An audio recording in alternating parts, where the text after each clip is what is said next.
Right, hello everyone.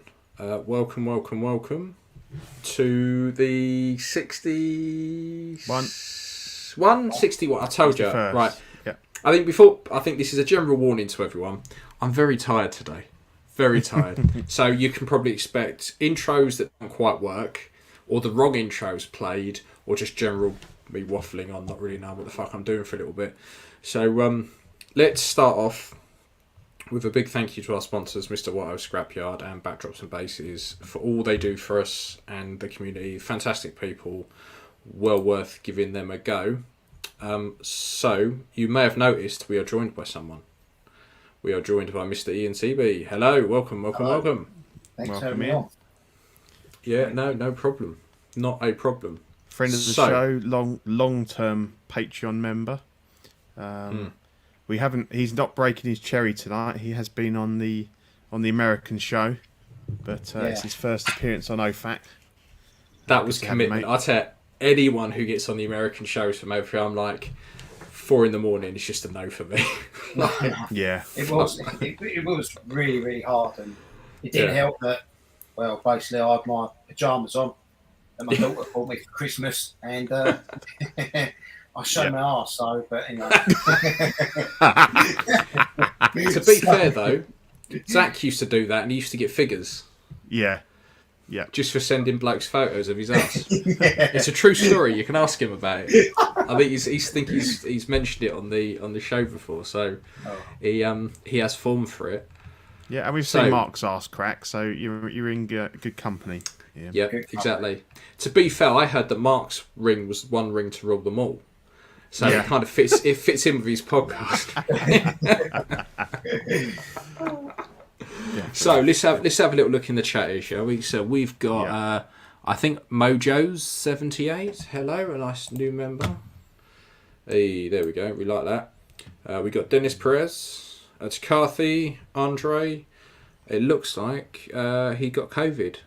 Sorry about that. I don't want to apologise. Not my fault. I didn't spit in his mouth, but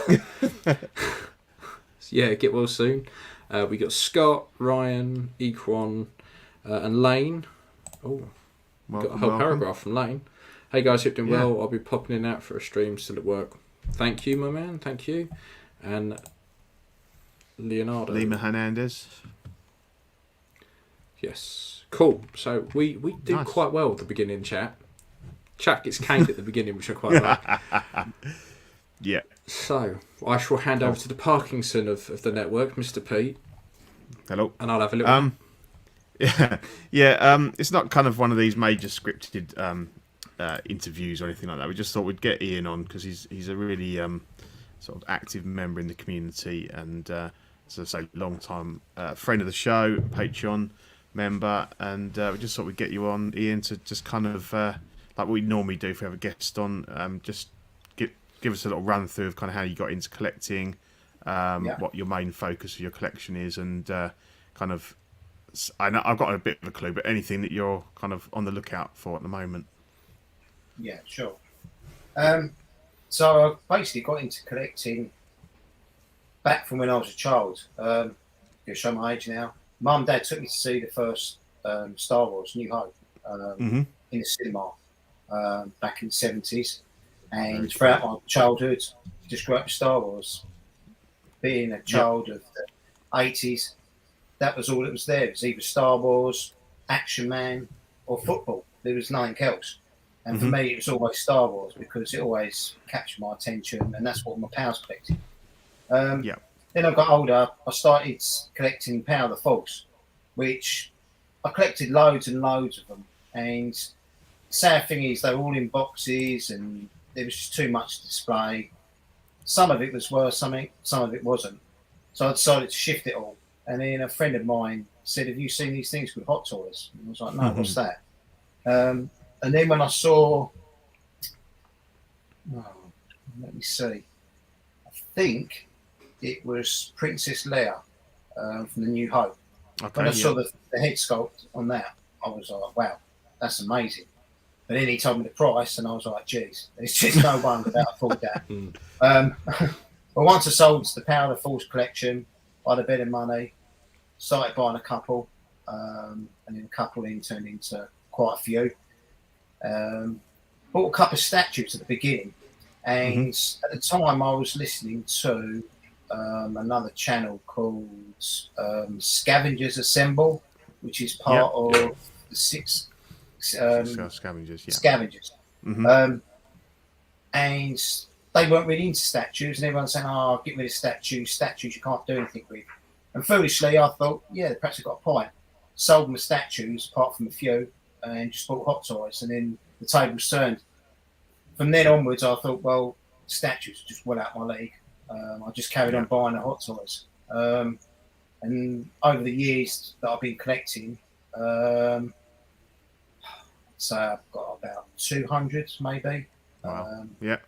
Some really good beats, like rare pieces.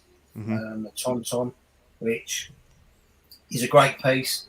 But then I also got the Millennium Falcon cockpit, like Pete, very which cool. I was really pleased with. And then I got a couple of diorama pieces from Jazz Inc. I've got the Hoth scene, which is really nice. Yeah, the corridor one. But then it's nice. Yeah.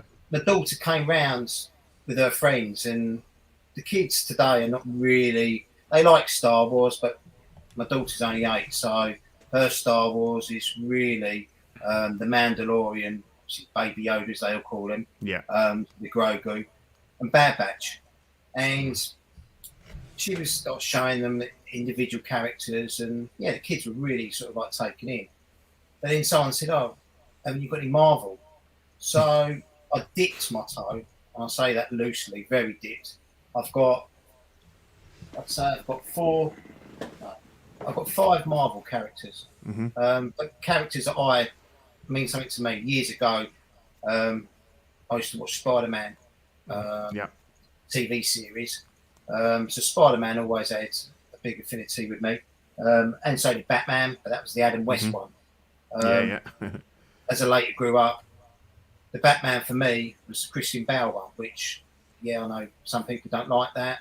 They prefer the Ben Affleck, but for me, I think Christian Bale, that whole sort of Dark Knight trilogy, for me was how Batman should be, like quite sort of serious. I like my films seriously, rather than comedy sort of side of things, because that way, when it's comedy and silly, it kind of makes a bit of a mockery of you're into like Batman and Superman. That's what I liked about obviously Batman. So I did get that. I've got Mark 7. I've got Infinity War, Thor. I've got Endgame Cap. I picked key characters that I liked the look of, not because they fit in with an Endgame or Infinity War, that kind of thing. I did pick up the Harley Quinn, the Margot Robbie sculpt, because for me that sculpt was just on point. I'd still say that's a great figure. In all my collection, that one there is the most realistic in terms of nailing the head sculpt to it. Yeah. So that for me, that was why I put one. I've got 2 DC characters. I've got the Wonder Woman as well, which again I thought personally the head sculpt was fantastic. Which one's that you've got? That's the Justice League one, which I know Zach and the guys were saying about the body splitting and stuff like that, but I kind of took a punt with it, and I thought, well, let's go for it. Let's see. If it splits, but especially with some of the kids coming around, they like it. But also got into taking my daughter to Comic-Con to get signed stuff. So we've got Dave Prowse, we've got Tamora Morrison, I've actually got Jeremy Bullock. So what sort of stuff have you getting them to sign? I got them to sign photographs, and then obviously put that in my display. Yeah, nice. We did get Ian McDermott, got him for the Emperor, and at the same time we got Hayden Christensen. Cool. Okay. So with that, he wanted £150 for a photo, and I took my Hot Toys base up there, thinking I might be able to sneak it in, and they said no, it's another £150. That's like £300. And I was like, Jesus. So anyway, I had my daughter with me, and I said to my daughter, take this base, and I'll get you 1,000 Robux if you say to him, can you sign this for me, Hayden? So anyway, the girl will do anything for Robux. She come up there and she said, Hayden, and he said, yes, darling. And he was behind the screen because of COVID restrictions. And, he come out from behind the screen and he came up to me and he went, yes, honey. She said, will you sign this for me? And he went, sure, I will. So he signed the base. Yeah, nice. He signed the base for me and saved me about 150 quid. But yeah, I do like getting things signed. I've met quite a few of the old Star Wars guys and some of the new ones. So I quite like getting them signed and then putting it with the figures at the back. Yeah. Perhaps I'll take some photographs and show you guys. Yeah, definitely. But yeah, that's my collecting. I do belong to another group called the Hyperdrive, which basically those guys there, it's all sort of really, really high-end collectibles, which I haven't got any. I've got not one thing, but I just enjoy looking at what these guys have got because like the props and stuff and the weapons and that kind of a lot of MR stuff, old stuff which you pay a lot for. The only thing I did actually pick up, some guy was wanting to get shot of it quickly, was Darth Maul's MR lightsaber. So I did pick that up, but that's the only thing. It's Hot Toys for me and a few statues sprinkled in. It's sort of like my budget, really. And I do collect the odd prints as well. So there's one coming up a bit later on in the show. But so that's a little bit of my collecting background. I've been listening to you guys, I'd say about 2.5, 3 years. Same as Zach and Dean. Start, pretty much. So I've kind of like not really got that involved because, as Ian probably knows, having a young child, it's not. It's just so hard to try and fit in. To get on the groups, watch the live shows, comment, that kind of thing. But it's just a case of just trying to find time. But I always listen to your guys' podcast. That's what keeps me going. Listening to the podcast. Yeah, thanks, mate. Cheers. Content you guys put out. I even listen to Small Talk, which I don't collect. I love Small Talk. Yeah. I don't collect anything, but you learn stuff. That's the thing. That's why I think I like it, because if I watch CW or I watch In and Outs, I know a lot of the stuff. Whereas Small Talk, there's always a surprise, and I think, actually, I'll have a look at that, and I like that. So it's good in that respect. You learn stuff about lines that you don't even. Yeah, it's made me reconsider some of the smaller scales as well. Like I don't mind taking a punt now and picking up something a bit smaller. Yeah, because I now know a little bit more about it. It was before I was going in completely blind. That's right. For a long time, I didn't know Farland.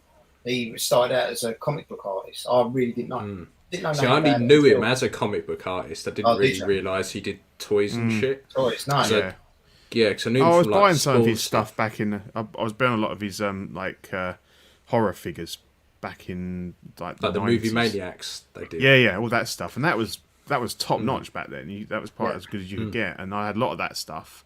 And sold it on. So he's been big, and then he kind of went really quiet, and now he obviously has a massive resurgence now. I see you're looking for. I listened to. Sorry. Just a quick squeeze it in, Pete. To get a lot of the information, I listen to a podcast called Rebel Force Radio. I don't know if you guys have heard them. No. Two guys. They just talk about Star Wars stuff. There's no figures or collecting. They just break down everything Star Wars. So who does voices and little background bits, especially about that they do like live after shows after sort of like the Boba. They break down all where the characters first appeared. For example, Black Crescent or Crescent. That guy was saying, he first appeared in this Marvel comic, blah blah blah. It's got a scar. You learn a lot, and that's the kind of thing I do. I just kind of try and fill in a lot of the holes, which you can learn a lot from listening to different shows. I feel. Yeah, they're good days. I used to listen to one after Game of Thrones before it got rubbish. Yeah, and that was always quite good. Just picking it apart and saying, "Oh, this is so and so," and they cool. So it is good. It does fill in some of the gaps, doesn't it? Definitely. So you trying to? I see you're after a Dengar at the moment. Have you got any of the other bounty hunters, or apart from Boba Fett, obviously? Yeah, I've got loads Boba Fett's. No, I haven't paid, to be honest with you. You looking to I get was the really lot? hoping the rumours were going to come true that they might appear in the Book of Boba because, again, in the comics, which I learned from that Rebel Force Radio, Dengar pulls them out, which I was really hoping that he might do, but I don't think they're going to appear, and I don't think Hot Toys will probably get involved with that. So it looks like I'm going to go back to the sideshow, which is a decent figure because that's a fairly new one, isn't it? Yeah, I think it's 2015. Yeah, But some of the prices they're asking, like 450 quid, and I'm not spending 450 quid on one. No. And are you looking to get the other guys as well, or just him? I was just going to pick him out, Pete, because the reason being is that, I don't know if you can see on my shoulder, I've actually got a little display of Jabba's palace building up here. And Jabba did get sent to my cousins out in Florida. So that's the sideshow one, new one. So I'm just waiting for that to come. And then I was just going to make a little diorama about just the scene and have Dengar stand in the background. Yeah. Oh, nice. Yeah. I was going to go. It's space as well, as you know, Pete. You know, the cockpit takes up massive. Yeah, I know. And I think the new Jabba's bigger than the old Jabba as well. Yeah, because they don't curl the tail. That's on the old one, the tail's curled, so I can fit him in there. If it was the new one, no chance I wouldn't get him in. Right. Yeah. Which is why I think I'm going to get. I've got Billy bookcases behind me. I think I'm going to take one, buy two, and then you can basically merge the two together to give you a bit more in depth. Yeah. Because I need to do that for the Tauntaun as well. Because the Tauntaun just doesn't fit in these double Billy, so he's just too big. So a bit of a shame, really, but again, I'm going to get to a stage where I'm going to have to start homing it down and start getting rid of some of them. I think the first line I completed was the Rogue One line. So oh wow, you got a lot. But then I started collecting them when they kind of were just on finishing on sideshow. So I kind of got in just the right time before the prices started shooting up. But I like the film, so I was always destined to get that first. Yeah, that was my main focus. And then I went into the band members of the sideshow releases they did of the is it Barkwin Dan? You know, the band members in the original Canteen. Yeah, all 5 of them, which was quite hard to find. I was able to find that. DX07, I was able to get one of those as well, which I was quite pleased about because I know you can't see it, but in here I've got a Billy, which has got the classic fight scenes. So I've got Darth Vader from Empire reaching down to one of the DX07s. And then the next shelf down, I've got Obi-Wan fighting Darkseid's Anakin. The next shelf down, I've got Darth Maul, but I bought the Darth Maul from Sideshow because I felt that the head sculpt on that was a little bit more. Yeah, is that the Duel at Naboo one? That's it, yeah. I've got that one. I love that, yeah. Yeah, it's really good. I did change the lightsaber, though, because I changed it for a Hot Toys one because it's too rubbish. Yeah, the Sideshow saber's a bit ropey. Yeah, he's fighting Qui-Gon. And then the next shelf down, I've got Yoda fighting Count Dooku. So that was the plan, just like getting classic battle scenes and just put them, good against evil. So yeah, I've got a good collection, which I'm quite proud of. But you always sort of like on the hunt for some elusive bits that you don't necessarily have. I was contemplating and getting the snow speeder as well. Right, yeah, I'm out on that one. I think I just haven't got the room. I'm very envious of your collection. You got some good pieces in there. I mean, I have managed to get a Gamorrean guard now, so I'm less.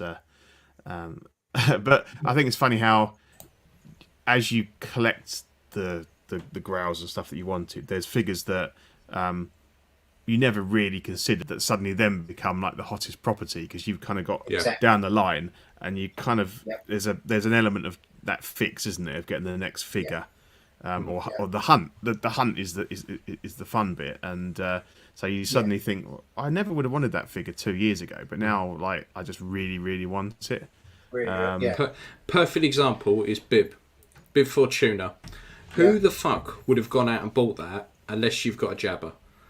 Yeah. Because you don't look at that and go, do you know what? I really want that guy who just stood next to Jabba the Hutt. I don't really want Jabba the Hutt. I just want the guy who stood next to him. Yeah. Like the only way you'd ever want that is if you've got a Bobber.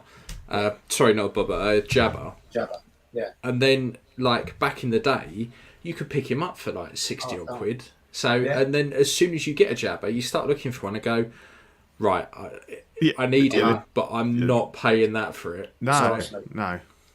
Precisely, it's like those Thompsons, what they originally retailed for, it's ridiculous price. But not now, they're just like, what's it, $1,500? Well, Yeah. Don't get me wrong, I've got flaking on mine, which I did have a look, Pete. Yeah. To get the straps off, it's all one complete thing. Okay. So what I've done, I put the saddle on top, and you can't really see the flaking. But I should have looked really, because the guy I bought it from was brand new. It was hadn't been sealed. The side showed seal was all around it, but it came from Arizona, so that's been sitting there sweating and goodness knows what. Full of styrene. I just didn't think, it's like when a couple of guys asked me about there's a group out in Thailand that sells like 6-scale figures, and they're quite cheap. But I said to them, you need to be careful, because where you're buying it from, with the pleather, the humidity, you could give it a year or two, and you could find the flaking. So that's why I like using the groups as well. Like you guys, always really, really helpful. Zach, Ian, and Pete, I've always hit you guys up to get advice about various things. Because I think, if you do your research before buying these things, you can protect yourself. Yeah, so, definitely. Yeah, the groups are good, but particularly the thing is, I just wish more people knew how to search on a group.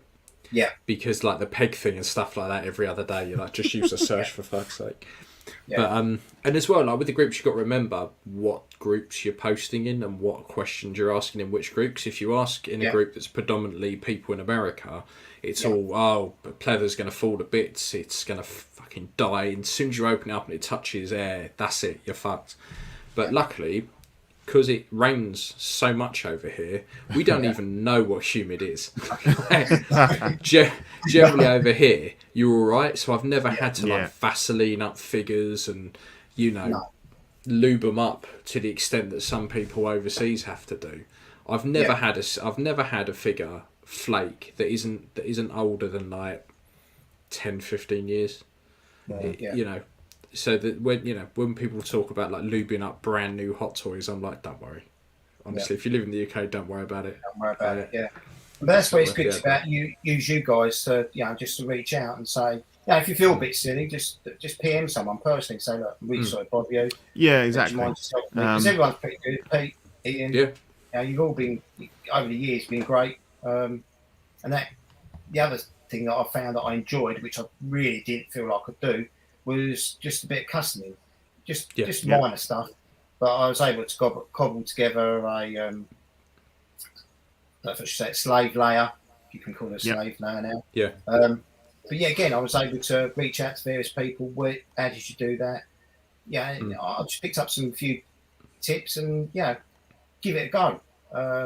And by listening and taking advice from you guys, I've been able to do a couple of big custom work. Nothing major. Well, I came to you for advice about that, so you paid us back, paid me back there. So, it's a lot. It's a lot scarier in this day and age to start to fuck about with stuff, because when we started to do it, like I said, like stuff like bib and that, 70 quid. If you fuck up, you're like, it's not the end of the world. Now this stuff is so expensive that you think, if I fuck this up, I'm not going to get another one. Like back in there, it was easy to pick up the parts and stuff, and you were doing like 20 quid. Now you fuck a part up, you're looking at 30, 40 quid minimum. And I can see why a lot of people go, I don't touch it. I don't. No, but if you use people like yourself, though, Ian, and Zach and Pete, like, if you get your advice, you won't fuck up. Yeah. And that's what I found. So, as an example, so I took her head, it's got the bum in it. Yeah. I needed to remove that bum that's on there to put on the slave layer one that came in this third party custom. And Zach told me exactly how to do it. And I did it, and it came out fine. But by listening to you guys, that's and I looked on YouTube as well, what other modelers had used, what sort of like putty they'd used, and techniques and stuff like that. And you know, you've got to be brave. And once you've done it once, and you think, yeah, okay, we'll give it a go. There are things, impossible things, you know, when you guys do body swaps and stuff like that, and resewing, like, you know, start taking fat suits off. I wouldn't have a clue that. The thing is with the fat suits is everyone thinks it's really difficult to do. But I've always said, if you can get up in the morning, you can get yourself dressed, and you get yourself undressed at the end of the day, you've got no worries. It's like the Mando, like putting the Thyssen bodies on them and stuff. Like people really build it up in their head as though like they're doing surgery, and it really is. It's taking some clothes off and putting them on something else. It's not. It really isn't as hard. Body swaps are literally the easiest part you could do because. The good thing with figures is because they move, so it's not like a statue where you've actually got, you know, if you've got to go through the painful process of breaking shit to get stuff off. Everything is designed. Lately though, they've started to sew some stuff in. So lately, you might have to nip an odd stitch here and there. And put another 9 out of 10 times. But 9 out of 10 times you don't even have to do that. It's all poppers and Velcro. Yeah, because I'm going to do when we get to my this fortnight. I've got some modding to do on him, get the fat suit off and weather him up. But at the moment, I haven't done that. But one thing I was amazed with that you could do it in that I wouldn't be able to do is, you know, that Yoda you once bought and he had a broken leg, and you was able to, like, obviously there's things like that I wouldn't tackle at all, because I think, well, if I'm painting something, if you screw up paint, you can take it off and start again. But with that, you know, repairing like a joint or something like that, you know, that's one shot. The thing with the Yoda is I picked it up quite cheap. Yeah, that's right. So you've got to, with stuff like that, you've got to kind of go, okay, am I willing to lose it completely? Because particularly with Yodas, they are what they are. That you won't be able to just pick up another body and go, all right. So and with that, it was kind of like the guy said when it turned up that it was just the knee was broken, and then it turns out actually it was further up that was gone, and then the problem with the Yodas and stuff is you had to get it out of the suit to be able to have a proper look at it. And actually, when most stuff, particularly like if you've worked in a job that's quite hands on, like if you've been in the building game or anything like that, you've got a lot of tools about, you've got a lot of like gear.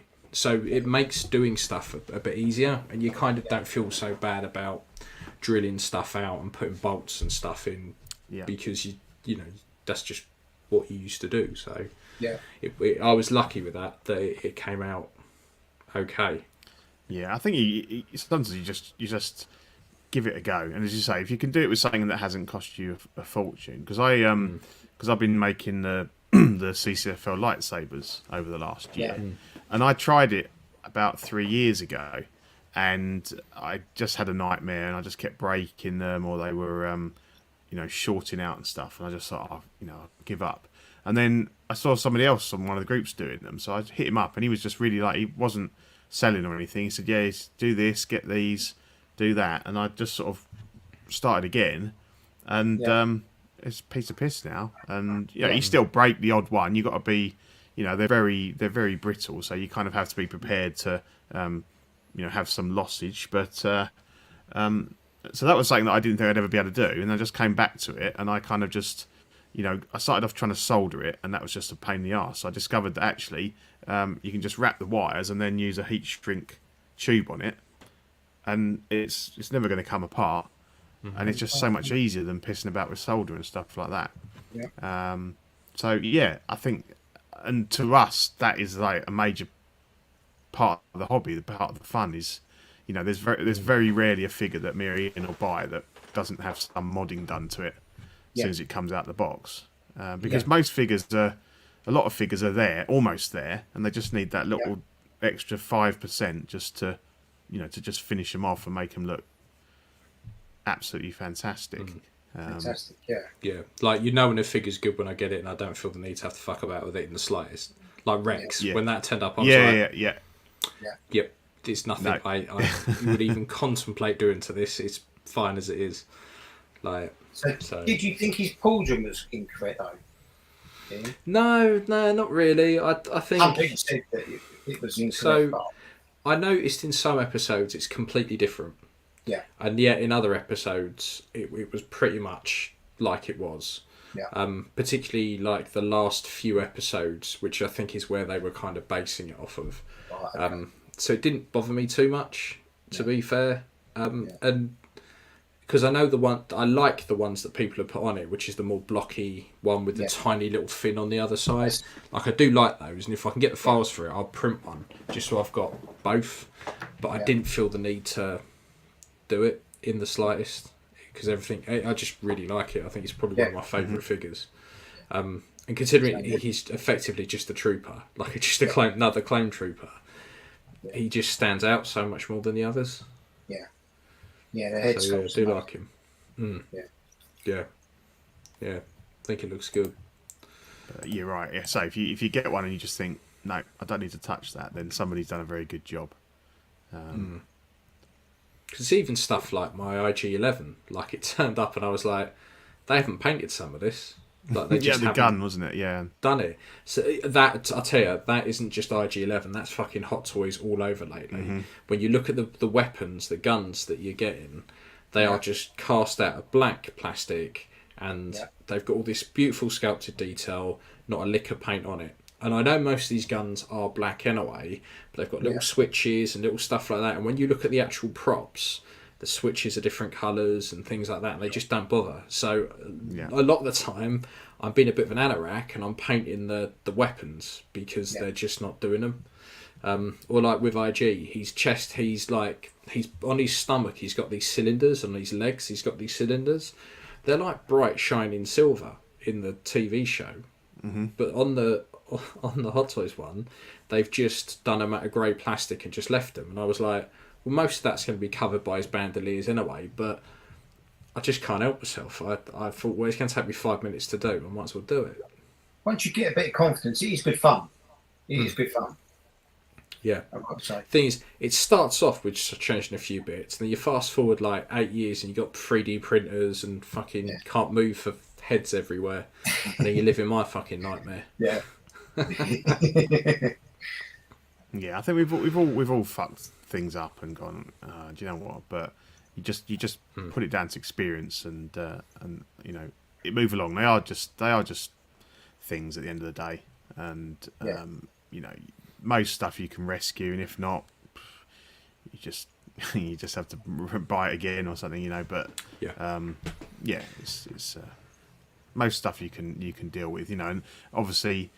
The major trick of the trade is obviously most people are going to display their figures head on or from a 3/4 point of view. So you can hide a lot of stuff at the back with, like you use little bulldog clips. You can use safety pins, just to get the shaping right. And some people would go, oh, no, that's awful because it looks crap. And it's like, well, when are you ever going to look at the back of the figure?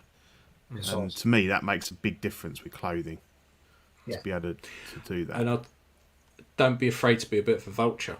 If someone's selling something that's broken, have a go at fixing it. Because I cannot tell you the amount of times where I've bought something off the groups or off of eBay that says it's broken, and it turns up, and I literally have to click a joint back in, and it's fine. Yeah.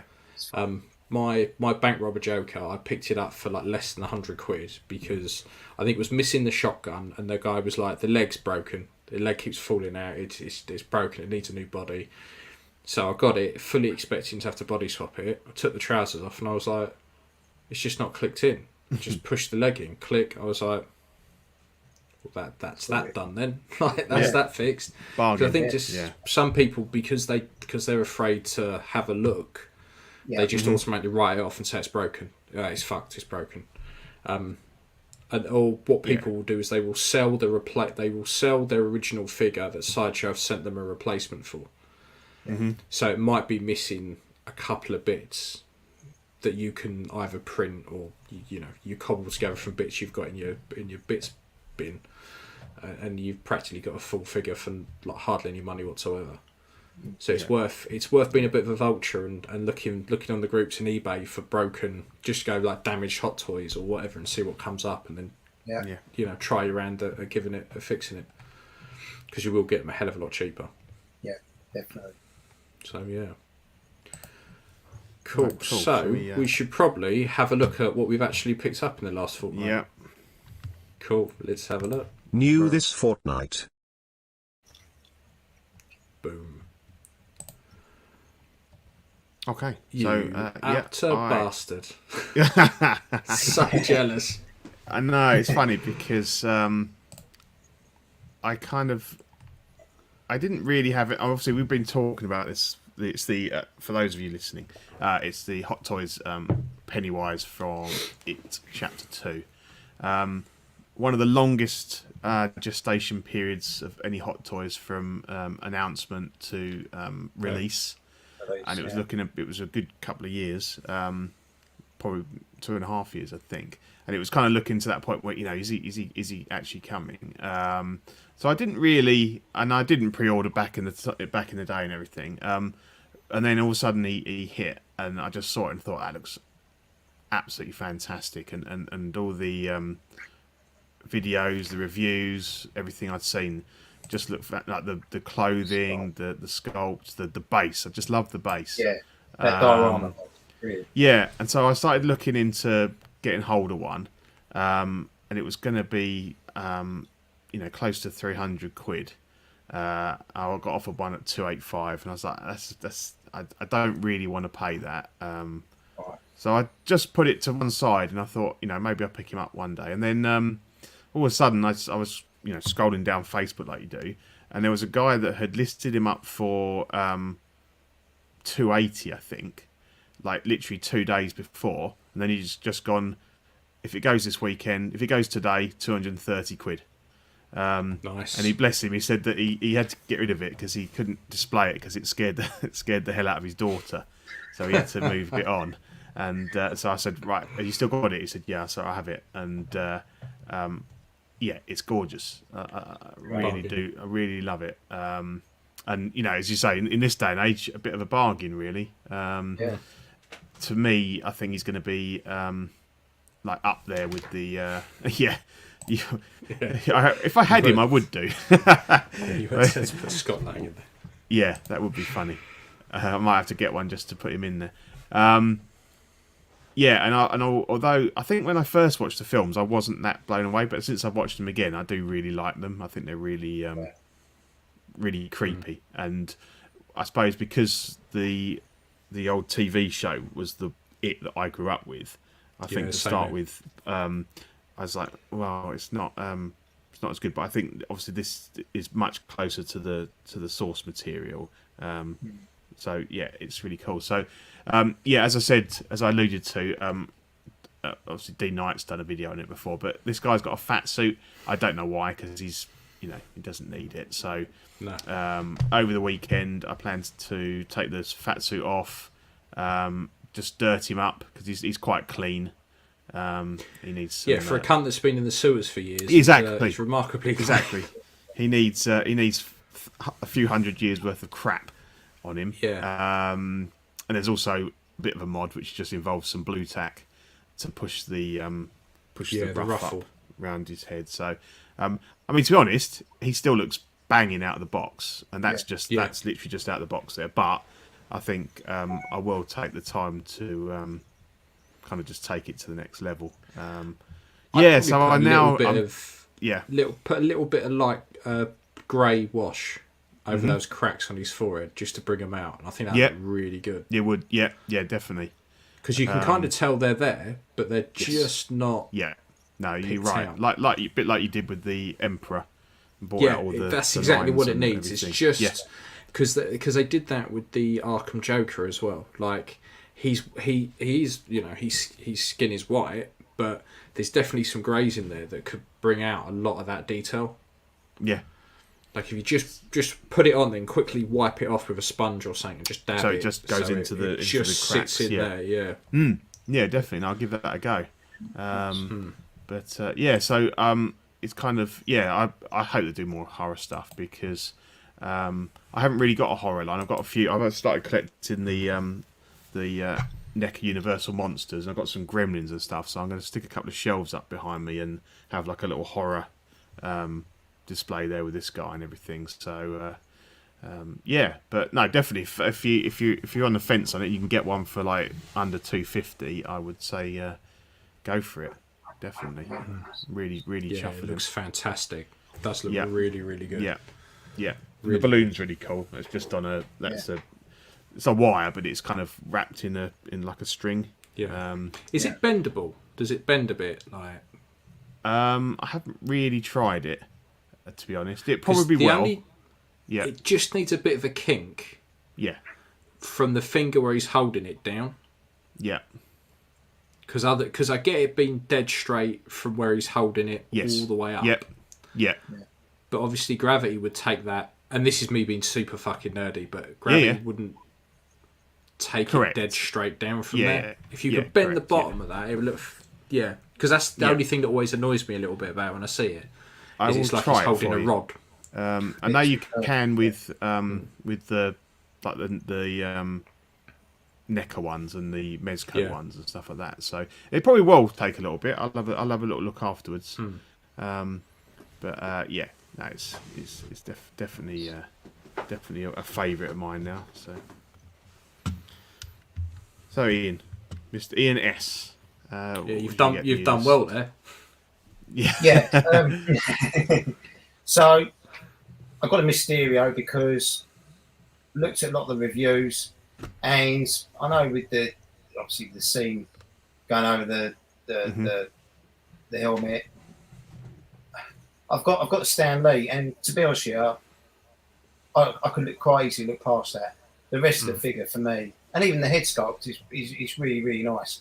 Okay, it's not completely spot on, it's 90% there with the head sculpt, but absolutely fitting him in my Spider-Man display. It's just a nice little addition. I'm not going to go crazy and get all the other villains, although I do like them. Which Spider-Man have you got, Ian? I've got the advanced suit from the Spider-Man PS4 game, with the white. Yeah. Yep. Spider-Man. No, that's nice. That one. Yeah. I'm actually going to get the classic that's due to. Yeah, I've got that on order. Looks good. Because that's Spider-Man for me. I don't know who the actor was, but it was the old case of him walking up the building. That was my Spider-Man. Yeah. No, agree. So for me, that fits in perfectly. I've always really liked the advanced suit because I really love the game, and out of all the Spider-Men, that's the one that always has me really tempted. Is the advanced suit, and a lot of the suits from the game are really good, but the advanced suit I really like. It's nice, I've got a museum pose, Major. I listened to you guys. What you guys were saying, but it's just him just standing there, just hands down both sides with a couple of webs coming out the bottom of it. Nothing major. But I did display it with, because I bought the limited edition PlayStation 4 game. It came with some limited edition artwork postcards, which I've slid them underneath it. It just gives it a bit of colour, because, as you guys know, Star Wars is very dull, colour wise, and it just draws your attention. Just something a little bit different. That's all. Yeah, I know what you mean. I've got a lot of indie, a lot of beiges and browns, and so you need a Mola Ram in there or something just to pick it up and draw your eye in. Yeah, you guys are. I've been so tempted listening to you guys talk about indie, and really and truly to go down that rabbit hole for me, because yet again, Indiana Jones, massive film when I was younger. Definitely. Harrison Ford, Han Solo, as I saw him, but you've got Donovan, which was I can't remember I've got his autograph, but he's the attack commander. Forget his name now. But again, for me that was. I thought many a time to go down those rabbit holes, but you guys with your custom sort of like clothing sets and stuff like that. I thought, well, it's going to cost me a fortune. But Well, yeah. we might have to have a chat, Ian, because I've got a Temple of Doom indie that I might be moving on. oh, have you? Right, I have, yeah. I might have to chat with you then. Yeah, we might have to have a little chat. And with the Rex, I've got the Rex. He's only just coming about. I had him paid off some time ago, but the idea is that I've got a couple of the deluxe 501st, which I'm going to display with the Ahsoka helmets on going to the 32nd. Just so it'll just pull the little display together.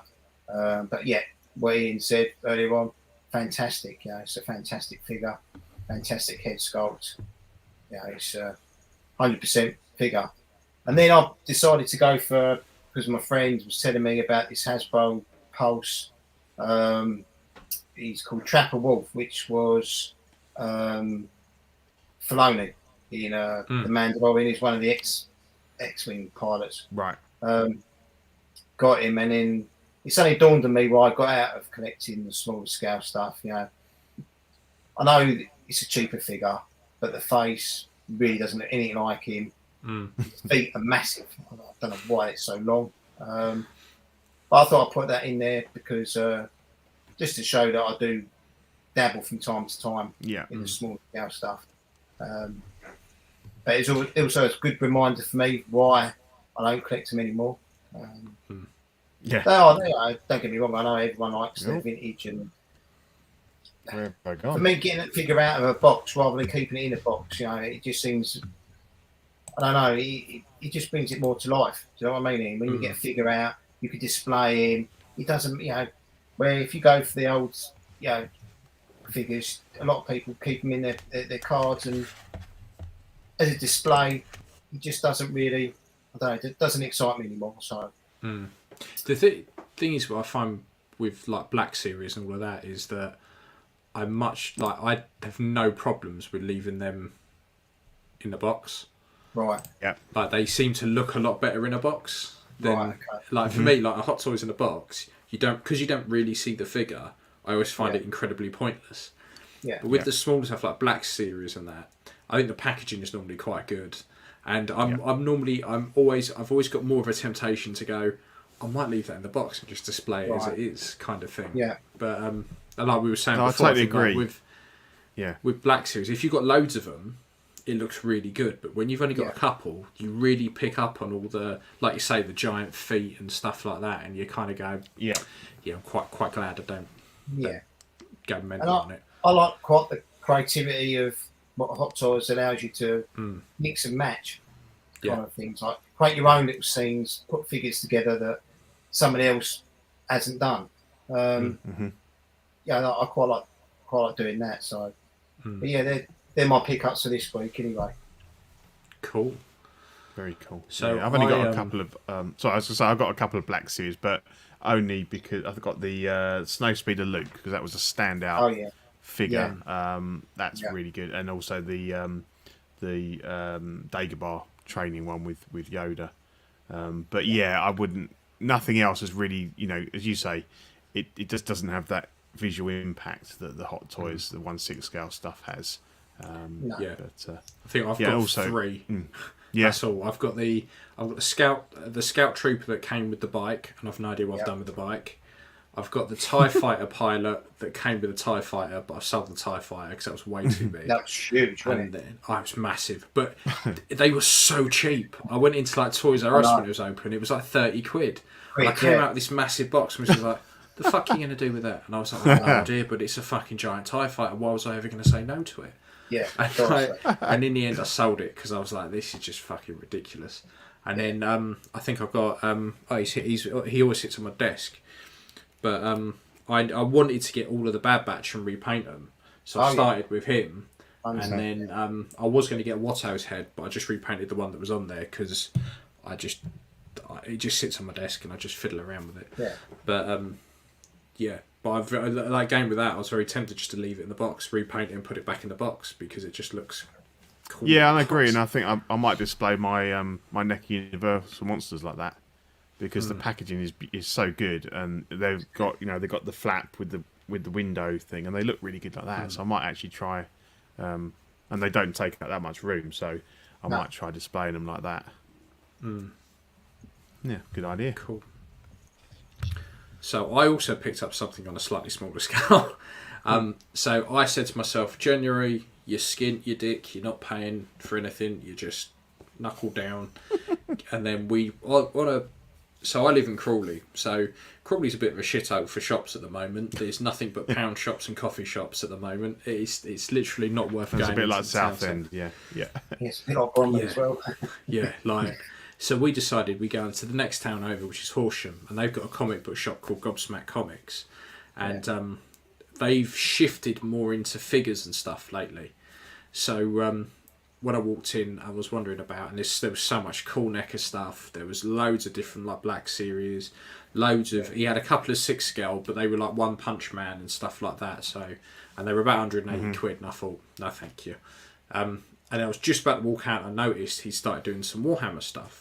Now, I used to really love Warhammer, and McFarlane do these, like, they're meant to be like 7-inch figures, but because they're Warhammer, they're a lot bigger. So I've got a Space Marine that I sprayed up and I'm going to paint at some point, and I was just about to walk out when I saw this Orc. This is a Mega Knob. These things are fucking awesome, right? Great name. So I used to, I mean, that's why I used to love Orcs. So when I used to play 40k, I was Orcs because... I used to love painting them because they're a decent mix of, say, flesh and metal. They just literally are just savages. They're savages that love a bit of hand-to-hand combat. So I saw this, and they do these all painted up like a normal figure. Then they do these, which are called like the artist proof, and they are just plastic, grey plastic that you can go fuck off and paint yourself, which is fantastic. But they're a bastard to take apart because there's some parts that obviously have clicked on that are meant to stay clicked on that you really need to take off. So I've got it in bits. It's all sprayed up black, but fuck knows what plastic they've made some of this tubing off of. Because under the gun there's some tubes, and on the back there's also some tubes. They have just stayed wet from the moment I painted them. So when I primed it, not a problem, bone dry.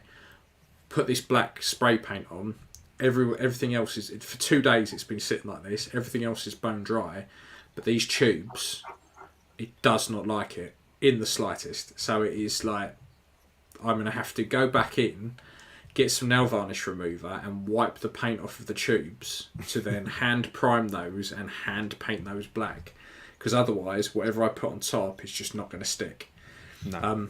So once I've put a dent in some of these commissions I'm doing, this will be the next thing I want to paint as a little thing to stick on my desk. But is there much difference in price between the pre-painted and these ones? No, I don't think so. I think they're about the same. This was probably twice as much as I spent on the Space Marine, the Blood Angel Space Marine. I think I picked that up for like 15 quid. This was 30, 35. So, but this is considerably bigger. Like I should have built the Space Marine and put it next to it, but the Space Marine will probably come up to his shoulder. Yeah. So this is quite a lot bigger. But I'm loving it. So I'm looking forward to it. Like it. I said, if 40k did 6 scale, I'd be all over it. I would be all over it. A 6 scale Space Marine or a 6 scale Orc. Yeah. I would. Yeah. Like I said to you before, and if you check up, he's called Don Shiratus. He's really. You'll probably enjoy his videos. But he shows you a lot of different painting techniques, and he a lot of the time he's painting this sort of Warhammer smaller scale stuff. But he's just demonstrating Vallejo paints. I guess he must be sponsored maybe by him. But he shows you different effects, different techniques, that kind of thing. Yeah. So for anyone who's looking perhaps to do that, you want to check this guy out. I'll put his name in the private chat. Yeah, definitely. I'll have a look at him. If you look him up on Facebook, his work that he does and he's set up for painting, is superb. And obviously those painting skills can be applied to 1/6. I know he's painting smaller stuff, but you know, it shows you all the different techniques he gets, like decaying copper. And, you know, you get a sort of greeny effects on some sort of copper. He show you how to do that and all that. Yeah. So Cool. check him out. He's Yeah, definitely worth checking it out. Yeah. Yeah. I mean, I started with like Warhammer and stuff, and that's how I ended Yeah. up getting into this kind of stuff. Yeah. But yeah, definitely. Because another guy, Darren Carnell, have a look for him on YouTube, because Yeah. he's got a whole paint tutorial series around painting head sculpts and stuff, and he does I think it's is it Doctor Who? It might be one of the Doctor Who sculpts, but it's an Adam Driver one.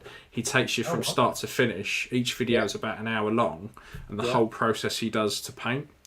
And it's interesting because loads of people do things in different ways. So I've kind of nicked bits. I do stuff that only I do, and I've nicked bits off of other people and kind of podge it all together.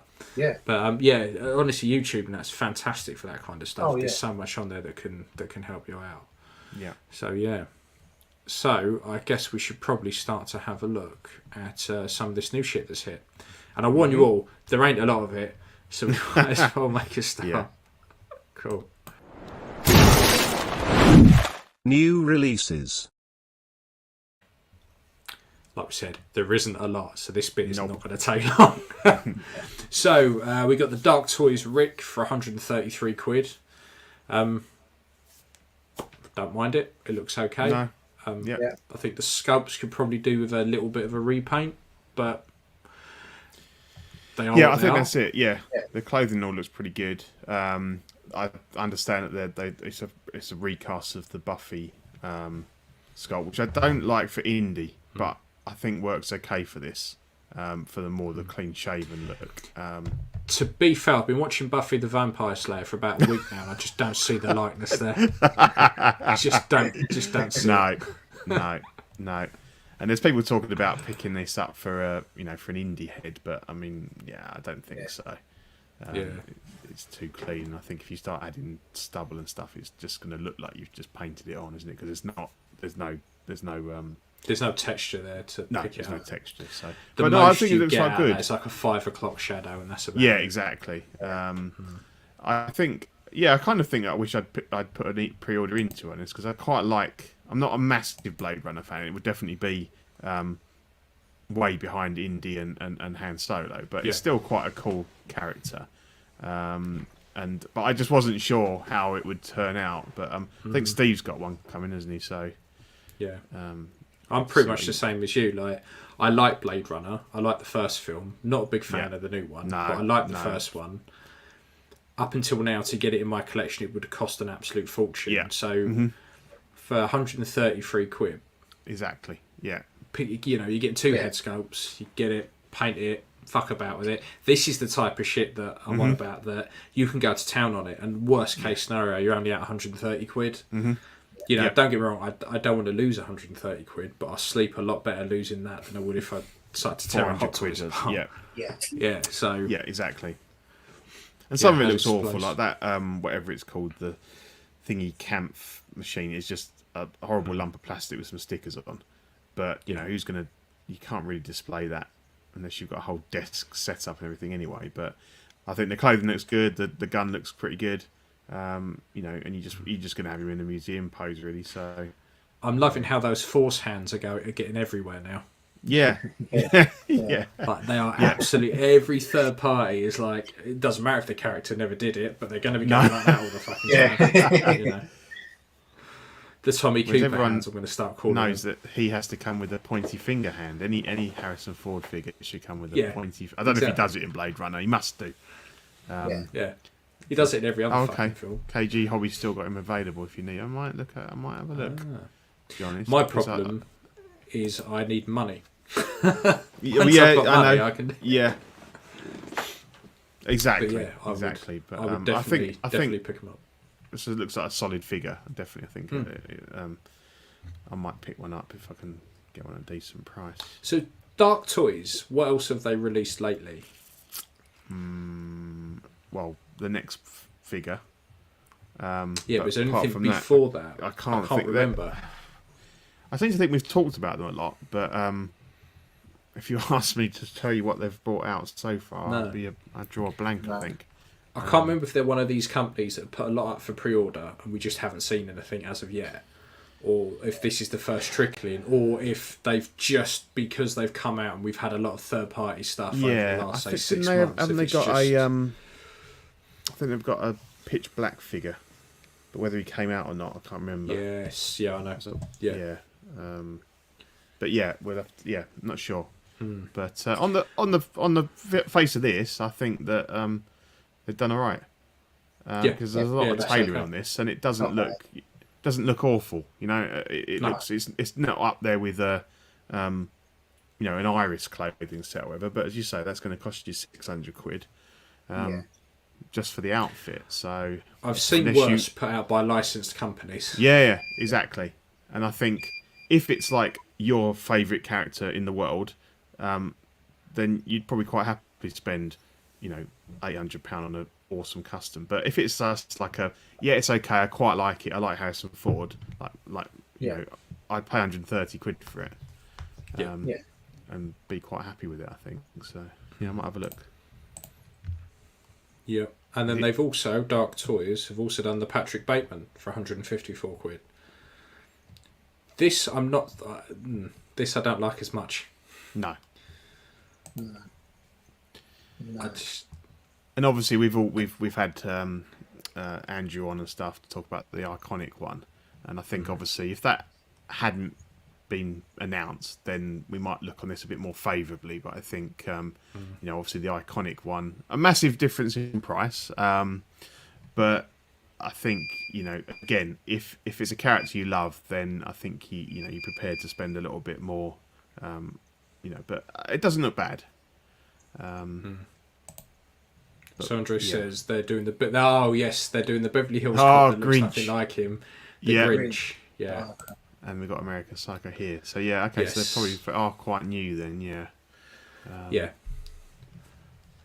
I haven't seen anything in hand of this. I couldn't find anything of people actually with this in hand, so I'll have to wait and see on that. But I'm not a fan of that sculpt. It's a very narrow chin. Yeah. Yeah, it's the chin, It's it looks like it'd take your eye out. Yeah. But then if you did like the character, that'd be one just worth picking up just for the outfit, and perhaps some of the accessories, and then hit you guys up and say, look, I'll put it out in the groups. Can anyone recommend Watto's to get a decent head sculpt? And try and put it together yourself. It's it's cheap enough that you can pick out what you like, and kind of mod, fudge the rest, kind of thing. Yeah. Because in this day and age, £154 is pretty good. Yeah. So and you get quite a lot of stuff with it, which is quite nice. Yeah. So. Yeah, you get a fair bit there. Yeah. And then we had the Toys Battalion Mars Guardian for £129. So I remember first seeing this and going, I really like that. And then someone said, have you seen the fucking state of the arms? Yeah, the elbows, Yeah, I don't like that. Yeah. It's like a Marvel Legends kind of joint, isn't it? Yeah, but I don't understand why, because that type of joint, you can only get a 90-degree bend on that in a way. Mm-hmm. Yeah.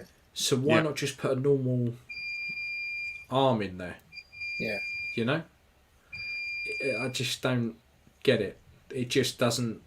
Nah, not for me. Even for £129, nah. Well, and the fact this guy was a bit of a twat in the film anyway. Big time. So it's not really someone that I'd be looking to Big glorify time. on my shelf. Yeah, he just turns up and goes, "Yeah, sorry about that." Oh, here we go. Maybe next Ian, time. a little divergence for you here. Any new thoughts on the Asmus Ash? Well, you've got news on yours, haven't you? I still think it looks shit. Yeah. I only really want it for the base. Really, I want it for the base. The Henrietta I could probably fudge and do something with, but it's a lot of money to lay down when I'm pretty brassic at the moment for something that would be moved on pretty much straight away. So I might potentially even cancel the pre-order. So I don't know. I see what I feel like when the invoice comes in. If I've managed to pull myself out the hole I'm in, then maybe. But I'm still not. I still think when you compare against the promos, it just doesn't. there's a million miles of difference between the two. Yeah. And at the moment, I'm happy with my Ash that I've got. Yeah. So yeah, I mean, you can make it look decent. Like Josh Gayer, he's got his, and he's done some really good work with it and everything. But a lot of work, a lot of weathering, a lot of body swap, all bits and pieces. And it's not really what your average punter wants to be doing. Problem is, all in all, you're spending nearly 400 quid. Yeah. Yeah. And if I look in my collection at things I've spent £400 on, that wouldn't be something that someone would go, that one must be quite expensive. That is one that people will go, and if you said pick out an unlicensed figure, they would go, Ash. Yeah, and you go, no. Yeah, no, that monstrosity is licensed.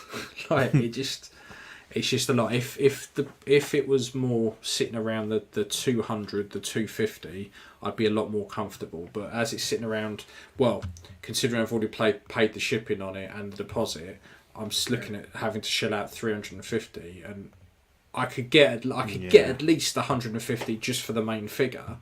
But that still means I'm spending 150 on a base, a Henrietta that doesn't look like Henrietta, even with hair. Like, the hair was the least of my problems, if I'm honest, with Henrietta. And a couple of other bits that I've already got, so I wouldn't even replace the bits. So, yeah. Yeah, I'm not sure yet. Give it new this fortnight in a couple of weeks, and I might go, I've got an Ash. Shit. So it's not even saying that Craig Gant would get and part out either, would it? Do you think? I don't know. Potentially, but the problem is it's so expensive that if you were to part it out to make it worth your while, it's worth the while, you're going to be looking at wanting like 150, 200 for the stand anyway. And in that case, I might as well just paid it and moved on what I don't want. Because my hopes were that I could keep the I could use the Deadite sculpt. But actually, the Deadite sculpt I've already got looks way better. Right. The thing, my problem is, and I think this probably sums it up quite well, is the whole set looks like it's been made by someone who has never seen the film and only seen a couple of screenshots and maybe the back of the VHS. That's it. It doesn't. It's almost there, but you just kind of go, I can tell you've no idea. I can tell you don't even know what, I can just tell. So it's a little bit disappointing, really, considering I've been waiting for ages for someone other than Sideshow to have the license. For me, I wanted this to do well, so they would do like Henrietta, and they would do like Ed and people like that. We get a couple of Deadites out of it, and maybe even a full zombified Henrietta would be fantastic. I just don't think we're going to get that. I think this is going to be one and done. Killed it. Yeah. And it's annoying because there's loads of other people that could do really well out of the license, but now that means for the next God knows how many years we're not going to get anything. And Asmus are just probably going to sit on the license. So yeah, pisses me off. Pisses me right off. Just like these elbow joints, pisses me off. But yeah, this is, and what I'm quite liking about this, and we did do this intentionally, is if you look at that photo on the right hand side, it lines up perfectly with the top of the head of the background. So it's almost like he's got. Oh yeah. It's almost like he's got. Yeah. It's like he's sitting there with a tiny wig on. That's brilliant. Love it. Brilliant. So this next one will cheer us up though, because that picture is fucking amazing. It's brilliant. This is the Cyberbox Joker, 121 quid. I'm loving the boss side photo. Now we should warn everyone. It comes with purrs, okay? So they don't all come out the box. Yeah. But that's the look on someone's face as they go to fart and they shart themselves. That initial. That is bad. Yeah. The thing that's obviously the purrs is part of it, but clearly these eye sockets are a lot more open than as suggested on the. They're a lot. Yeah. So yes, you can make it look better than that, but not as good as what you thought you were getting. The frustrating thing is because of the way the mouth and the little tiny red lips that he paints on, Yeah. it doesn't help the situation. No. Doesn't know. But No. what you can get off of eBay is there are already recasts of the Hot Toys head floating around. Mm-hmm. So I would say for 121 quid, you could get another head that looks better than that. Even if it doesn't have purrs, it will look better than that. Because the thing with this is actually, once you get out of the box, looking at all the photos people have posted, it doesn't look too bad. It's only when you plonk it next to the Hot Toys one that you go, oh, actually, that don't look too good. But it's only because it's next to... Yeah, because there's things like you can see that on the promo pic, like the waistcoat is sort of halfway down his torso, and it looks quite nice. Whereas here, it's kind of like it's because everything in the promo pic's the Hot Toys one. Yeah, exactly. Right. So you have to be careful sometimes. I mean, we just talked about other third-party stuff coming out, possibly looking as good or maybe more impressive than people are expecting, and then you obviously get this as well. So yeah, it can be a bit hit and miss. But this is a good fixer-upper. Yeah, for the price, and you can still see really good Nicholson in that sculpt, like on the left, with him pulling that funny face, but it's just a little bit out of even for the Joker, a bit out of character that. But if you said 121 quid for the body, the clothes, accessories, and you binned off the head, and had to spend 20 quid on eBay on one of these third-party ones, it's still not bad. Still not bad. The hat doesn't really fit properly, does it? It's like perched on the top of his. It really doesn't. Oh, it's right on Thing the top, is, but... if it was me, I'd only ever be displaying this with the head, with the hat. Yeah.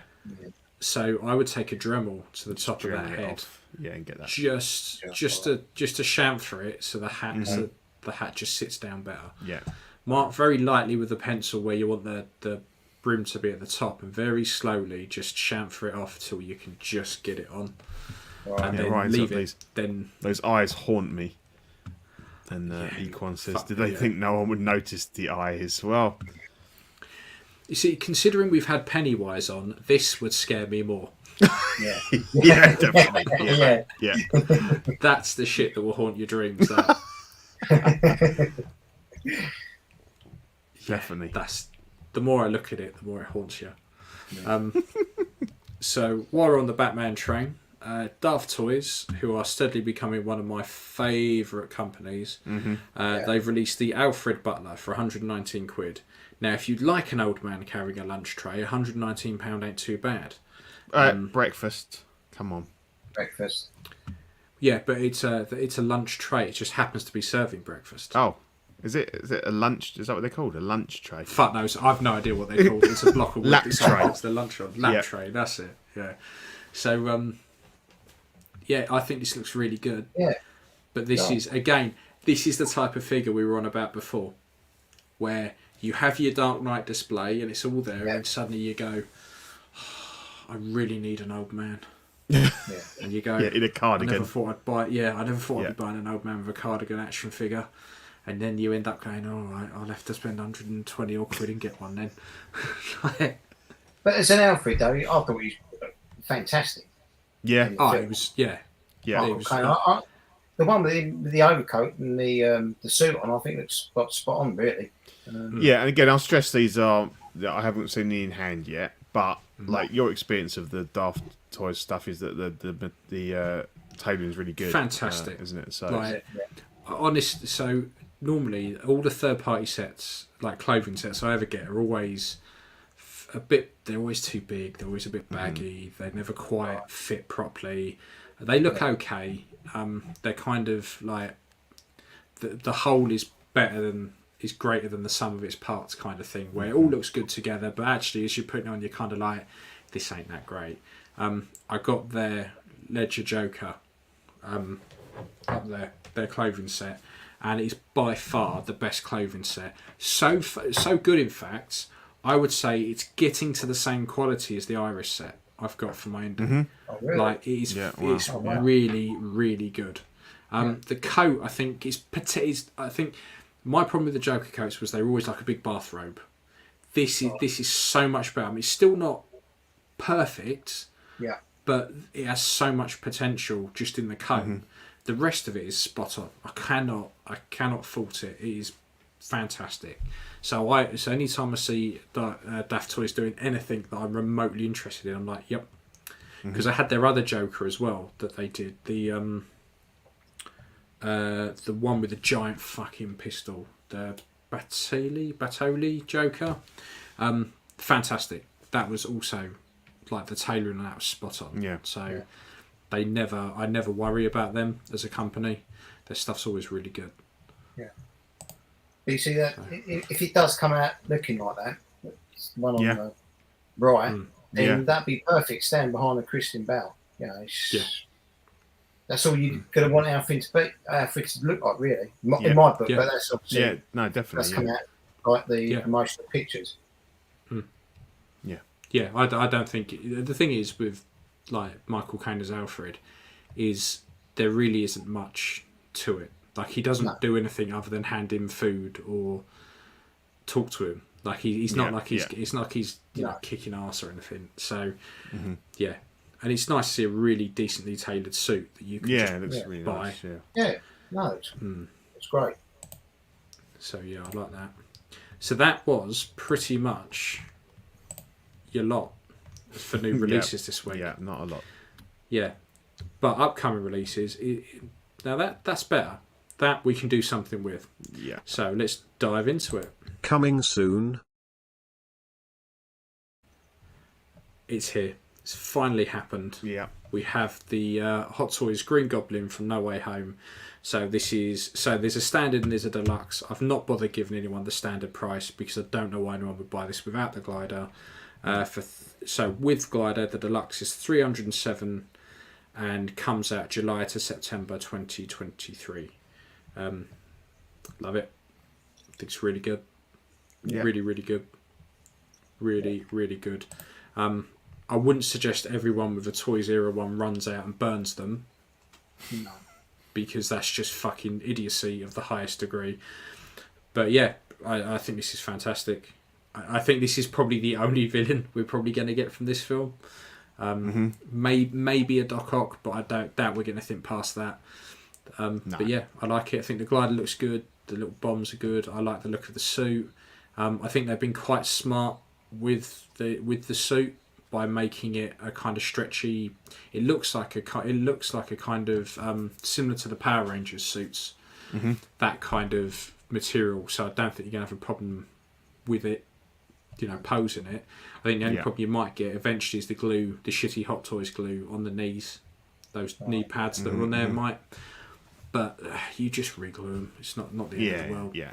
The only thing they got to sort out is that long flight pole you've got with it. Did you see that? It's like Yes. Yeah, it is massive. The thing is, the flight poles always they're a necessary evil. Yeah. And I think with that, Pennywise is on one, so you can have him like hopping about, dancing or whatever. I just wish when because it's not hard to do because you can see there on that bottom slide where it pegs in. Yeah. All they have to do is give you a crotch grabber that pegs into that as well, so you can take that out and put the crotch grabber in. Yeah. It's not hard to do, and I just wish they would do that so that you've got the option if you don't want to use, because putting anything around these waists it's always going to make you think you're going to scratch that. Yeah. So just having a crotch grabber that you can put in there would just be easier, because some of them, like the so I think it's the Mando, the Mandos that come with the crotch grabber. Yeah. You can swap them out. You just have to pad out the hole with a bit of foam or something, and you can put crotch grabber in those. There's some figures they give you, and I don't really understand why they do it. But do you think I think it came up on the boys' show on Tuesday? Someone made a suggestion about perhaps putting magnets in the bottom of on his feet, and obviously so he could like move on the glider. As such, you could put them in different positions. Do you think that would work? Or the problem is with magnets in feet, Yeah. is that you've got to have a really strong, not so much the knee joints, because the way they work is there's an actual metal screw and a bolt in there, so they're quite strong knees. Yeah. It's the ankles, because it is just a ball peg. Mm-hmm. Okay. That's what would worry me, is that if you've got him on there just on a magnet, and particularly with the angles you're looking at where he's kind of gliding, you just don't want him to start to drift, and then when he goes too far, the whole thing will tip. So if they made it so that whole foot and ankles all one piece, you'd probably get away with it. But then you lose a lot of that articulation that you're going to want for those poses. It's catch-22, really. I mean, are those fixings on the glider meant to be able to hold him up anyway, with no support? I'm not sure, because the Toys era one is pegs in. It's an actual peg. Yeah. So I'm not sure how that goes in there. It wouldn't surprise me if it was a magnet. Because I'm not sure how the glider fits onto the stand. If that... It doesn't, I think. You attach the pole to the goblin, and then I assume that the glider just kind of hangs off of his feet. Yeah, they've done... I mean, it might possibly have magnets. So, again, it might have magnets in the feet. Yeah. So you put those straps around and the magnets. Mm-hmm. Yeah. So the magnets are there just to give you a bit of hold. Yeah, because I haven't seen an extra support for the glider as well anywhere, unless they just haven't shown us. Because normally they just give you it's like Grogu. Normally they just give you like a clear pole or something. Yeah, because they never showed the clear pole with Grogu. I don't think. No, because the one that the So Toys Goblin figure that came out recently, they did well because they just gave him like little jets that came out from under the glider, and it would sit on that, which was quite a good idea, I think. Whereas this, you kind of got to use that flight pole, I think, because I'm not even sure that you wouldn't want him standing with his weight on the glider or nothing, and that just putting all the pressure on the edges of those wings. And it'd be interesting to see what the Defoe head sculpt looks like. We could be looking at another Scott Lang here. The thing is with William Dafoe's, his face is quite animated in a way. Yeah. So I think that might work in their favour. Yeah, because he looks a bit big smile as well. Big smile, isn't it? Yeah. So I'd be amazed if they managed to fuck that one up. Oh no, I don't think they will. It's just even the worst third party one looks pretty good. Yeah. But yeah, I know what you mean about the old Scott Lang one. So they all, But no, I like it. I think it's cool. I think when that first Raimi Spider-Man film came out, I thought it was a really cool design and like really creepy. I've kind of gone off it a little bit more now because I think it's aged a little bit, but I think it's still quite a cool look. And if you've got one of the older Spider-Men, or you're hoping that they're going to possibly re-release some of them, because obviously he doesn't do much, not spoilers, but in the film in this full get up. So obviously it's from this movie, but I kind of think people that are buying it are going to want it more for as to stand in for the original Spider-Man film. Yeah, 100%. But it's cool. Yeah, and then while we're on comic books, we had Hot Toys teased the Batman. I'm a little bit disappointed, if I'm honest. Yeah. But I think that's just because I'm not a massive fan of the suit. It's very basic, but I get this is him in his early days, and it's him cobbling bits together. Yeah, it's very tactical, isn't it? It's, I think it's the cowl. I'm just not a fan. I don't mind it there on the left. It's just there on the right. Yeah. It just and as well, I don't know. It just looks a bit Barbie-ish. Mm-hmm. Yeah. Yeah, it's I think it's too. These are grabs from a video, or not a video, but like an animated thing. We've not seen any like decent high res pictures yet, so we'll. But as I think it's going to come down to whether or not you like the sort of the grittiness of the suit. But it might change. You might change over here. You see it. because it's a different look to Batman, isn't it? So it's a different. Correct. The Batmobile, you know, I've never seen Batman in a sort of normal Batmobile, shall we say? You know, even back to the days of Adam West, the 1966 Batmobile. Yeah. You know, it's always a been muscle car kind of. Yeah. Yeah, so to see him in a muscle car, it's like Batman, really. But like I said, it may. Yeah, I think we all need to change our opinions. We need to see the film and decide whether we like him as a Batman or a Bruce Wayne. I mean, obviously, I'm incredibly disappointed, having just talked about Alfred, that Alfred is Andy Serkis, and I've gone on record many times to say that I absolutely hate Andy Serkis, and so I'm hoping that he doesn't spoil my enjoyment of the movie. Because I don't mind Patterson. I think he used to be a bit laughable when he was in Twilight, but he's kind of redeemed himself and he's becoming quite a good he's done a lot more since then. Yeah, definitely. I agree with Equan. Hot Toys does a quality cape this time. All my Batman have cut. Yeah, all their capes are shit. I think they've only done a handful that I've actually not bothered. Like the Kylo cape's pretty good. And other than that, Jackson the Mando ones aren't bad. Starts rubbing his hands together and thinking, I get another few runs of capes. But I know what you mean, and I think it's very even more so. Like I know that the Nolan trilogy, it was all very meant to be like real available tactical gear and everything, but it had more of a look to it, whereas this is quite like that upper armor is a bit like looks a little bit like the Starship Troopers torso armor and things like that. So maybe it looks a bit generic. But in the Nolan ones, he was established. He had money. Like even in Batman Begins, like there was never a problem with him coming back. The fuck was meant to be. Everyone thought he was dead. Like you don't just get access to your money like that. No. Like, but the Lucius Fox connection, that I thought was really good. Yeah. So he was helping design it all. It wasn't just him; it was another guy behind it. Yeah, exactly. So I don't know. They may bring Lucius Fox into this. In the year one comics, when he comes back to Gotham, he's trying to keep his head down. Like people don't know that Bruce Wayne's back for ages, so he's cobbling his bits together, and it's very much him finding. He's more of a detective.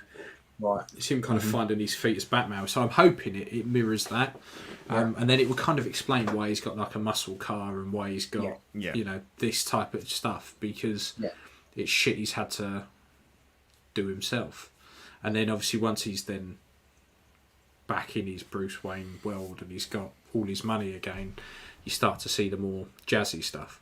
Yeah. But I'm looking forward to the film. The film does look good. I like the trailer, so... I'll reserve judgment till it actually comes out. And it's not far off, the 3rd of March, so... Yeah. So is it coming to any kind of streaming platform? I don't know. No, Not I'm not that sure. I'm aware of. I think it'd be HBO Max, wouldn't it? Which we don't. Yeah. We don't get anyway, do we? So. Oh, that's not a problem. That's not a problem. We sail the seas. What I like about stuff coming up on HBO Max is I know I can get it. Yeah, exactly. So we don't mind what platform, as long as it's coming out on a bona fide digital platform, we're good with that. But I don't know yet, mate. I don't know. I've said I have no issue with paying for stuff. I will quite happily pay to watch it. But as soon as you go, well, you people here, you can't have it. But these people can, but you can't. That's when I think you're asking for it. Yeah, fucking asking for it. Yeah, here you go. The streaming delayed 4 to 6 weeks. I believe it's HBO Max. Cool. So what else have we got? We've got the Thunder Toys Tactician. We have a regular and a deluxe version. The deluxe is 161 quid. I have no idea. I did both in. I just I literally when I looked at the prices, I went to a couple of websites, and this was literally all they showed you, and I was like, And even the description looked exactly the same. Is this the deluxe or not? I don't know. Maybe that spiky ball thing is it. Yeah, maybe. So 161 quid out Q3 2022. I've seen a lot of people slag off the head sculpts. but I don't think it's that bad. Like, I don't I think watched it's that the bad. film and I know who it is. It's almost there, isn't it?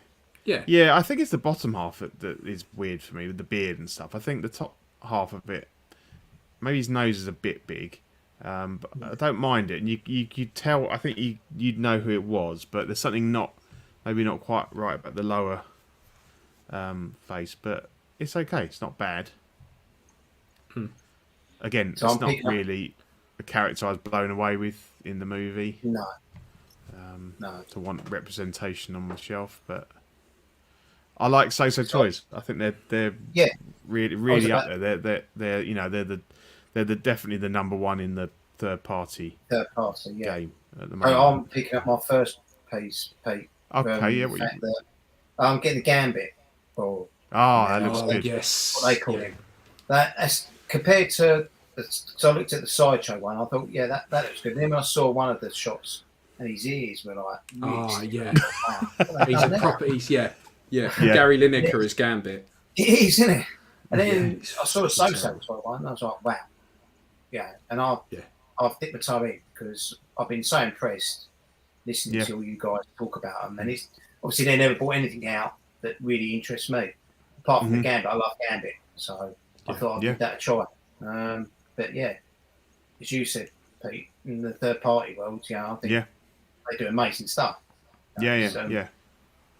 What you get, They've really stepped up. yeah. Like, it seems the last couple of months massively stepped up. Like everything they're putting out is a banger. Yeah.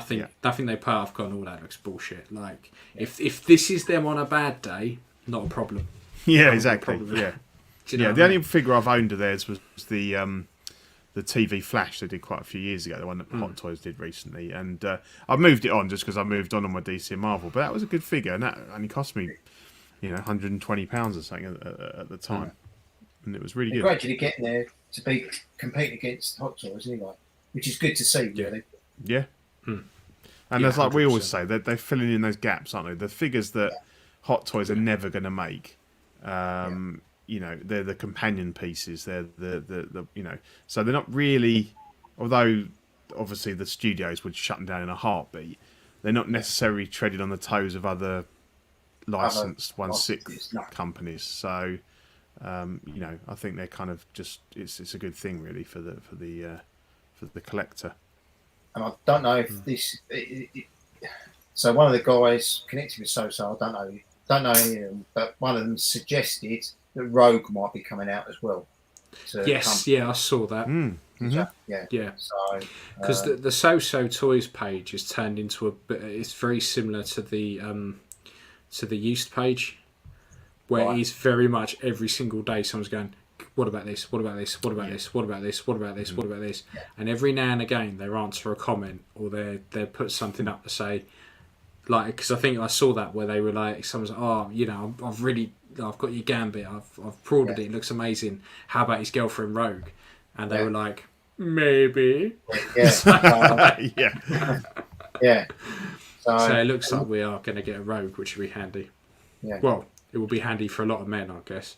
But, Yeah. yeah. Look at that, up to 28 live viewers. I think it might be that's getting up there for us. Thank you, It's fucking everybody. slow Thursday. It's a slow Thursday night. Yeah, We've got 28 people watching. That's I know.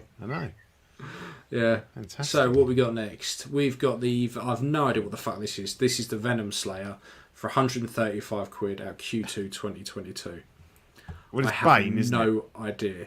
It looks It's Bane. well. From one of the games, I think. But you've played them all, so I don't know. I don't Sure, it's remember from one of the it video looking like games. that. It might be from Arkham Origins. Yeah, 'Cause I that's thought I the saw only one I some. haven't- Yeah, I'm sure someone in the chat will know. Let me Google it.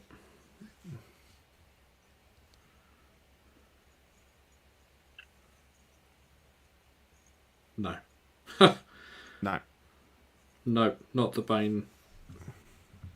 no, I have no I'll idea have what to- it's from. No, I can't remember where I saw where people were talking about it. I mean, it looks familiar, but that might who's just be making me this? thinking of Bane.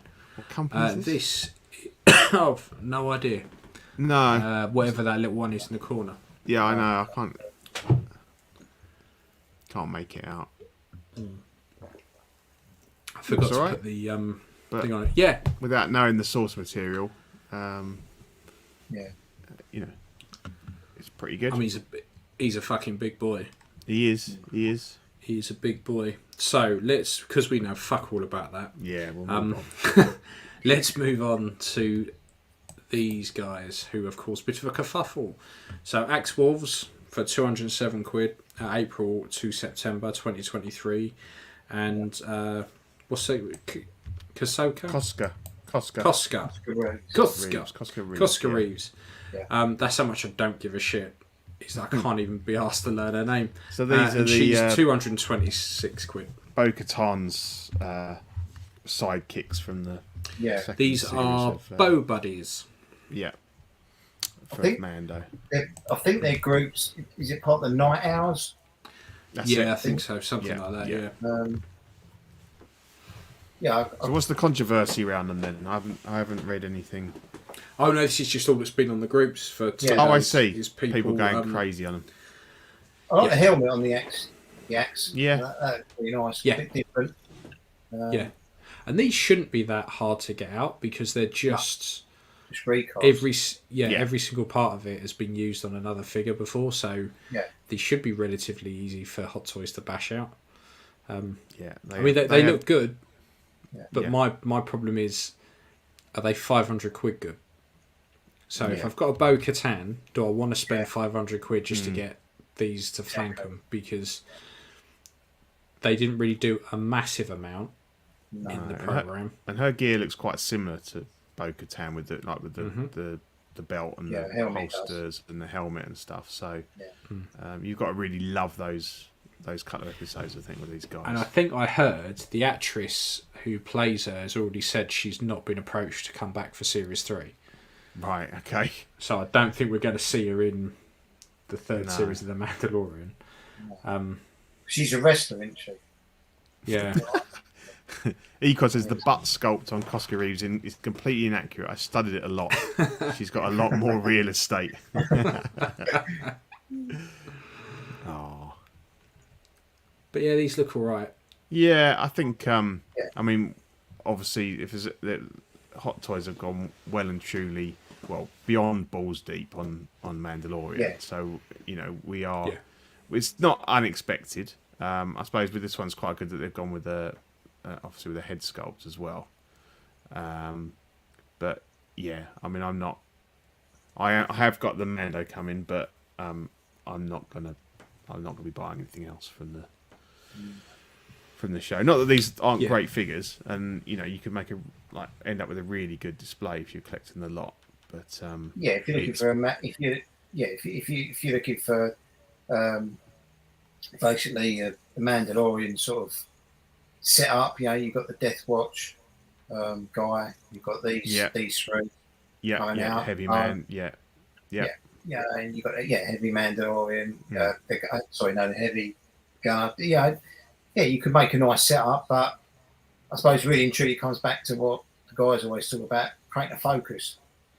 Yeah, exactly. And Ian said, are they worth that amount of money when you add it all up? Yeah, and how much can you actually care for a character that was in a couple of episodes and, as you say, probably isn't coming back? You've got to really love the armor design and stuff. I think with the Mandalorian, the figures from that you want to pick up are the ones that you can kind of fudge as coming from somewhere else. Yeah. So what I mean by that is stuff like IG. So it's IG-11. It's not 88. Sorry, it's 8. Is it 88? Not 11. Whatever. 11 is from Mando. Yeah. So you could fudge the 11 has the 88.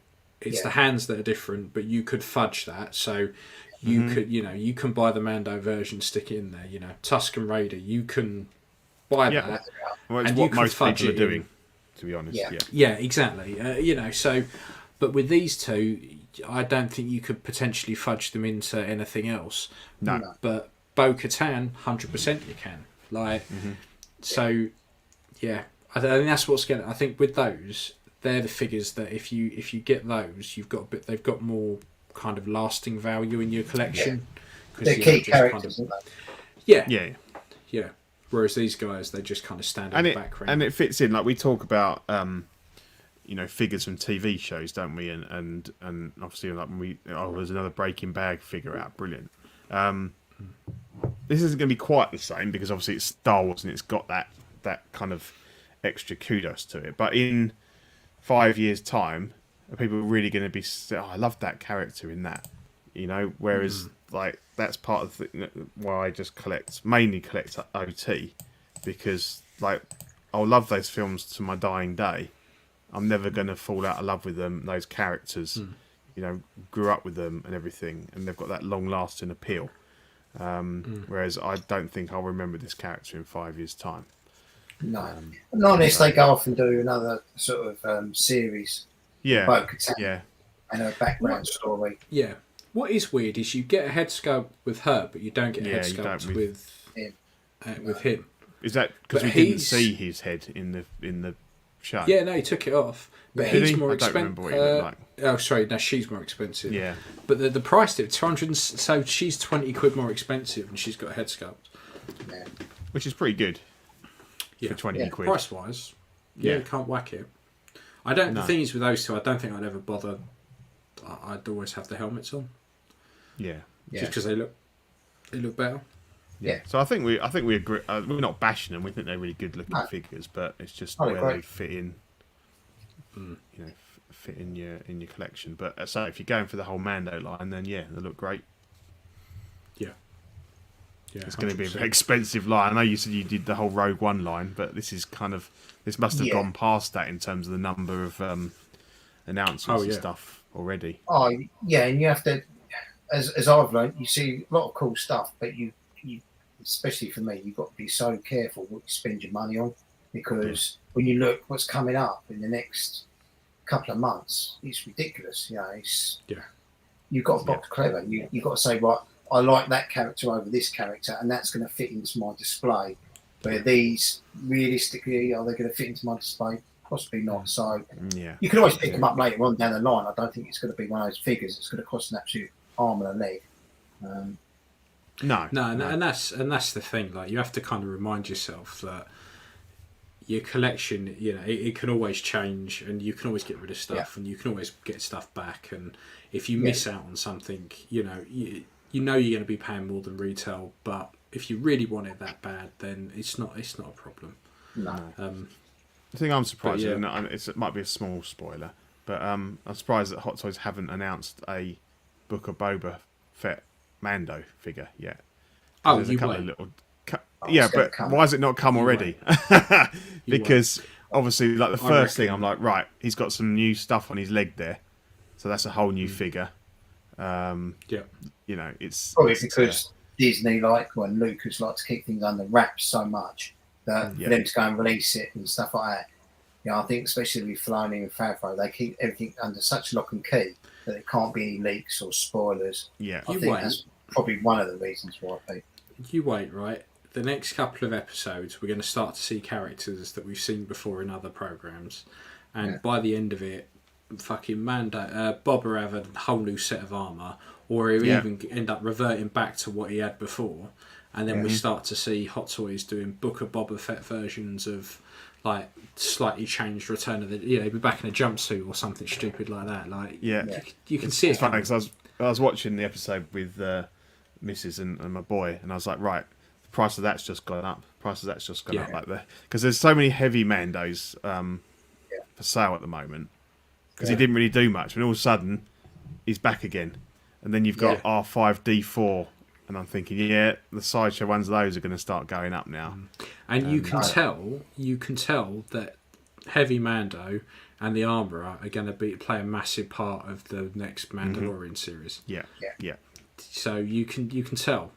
Do any of you guys have the Order Stormtrooper figures from Hot Toys, like Jedi Patrol or Sand Trooper? I've got a New Hope, and other than that, I've got a New Hope Troopers and Sand Trooper, and but I'm not a fan of the Rogue One design. So unfortunately, I've got all the troopers because I loved Stormtroopers when I was little, and also as well as a child, my mum used to say, you're not spending £1.50 on a plastic little dolly. So I used to have one Stormtrooper. So as an adult now, I'm Stormtrooper crazy. But I've got the, I've got to say, I've got the Jedi Patrol, and the amount they're going for me, like $1,000. They're lovely figures. Don't give me wrong, the detail, brilliant, but they're not worth that money. No. I promise you guys. No. Return of the Jedi figures, Stormtroopers, yeah, they're great figures, great troopers. What was the other one he was talking about? I've got two Sand Troopers. I don't know if you guys can see them in the background. Really great though. I love those guys. Yeah, I like the Sand Troopers. I had two, but I did sell one on because I thought I couldn't justify it. And then I've got mine sitting on the back of my dewback now, which is not a sideshow one. It's a Hasbro one that I've repainted and stuff. But it looks great. Yeah.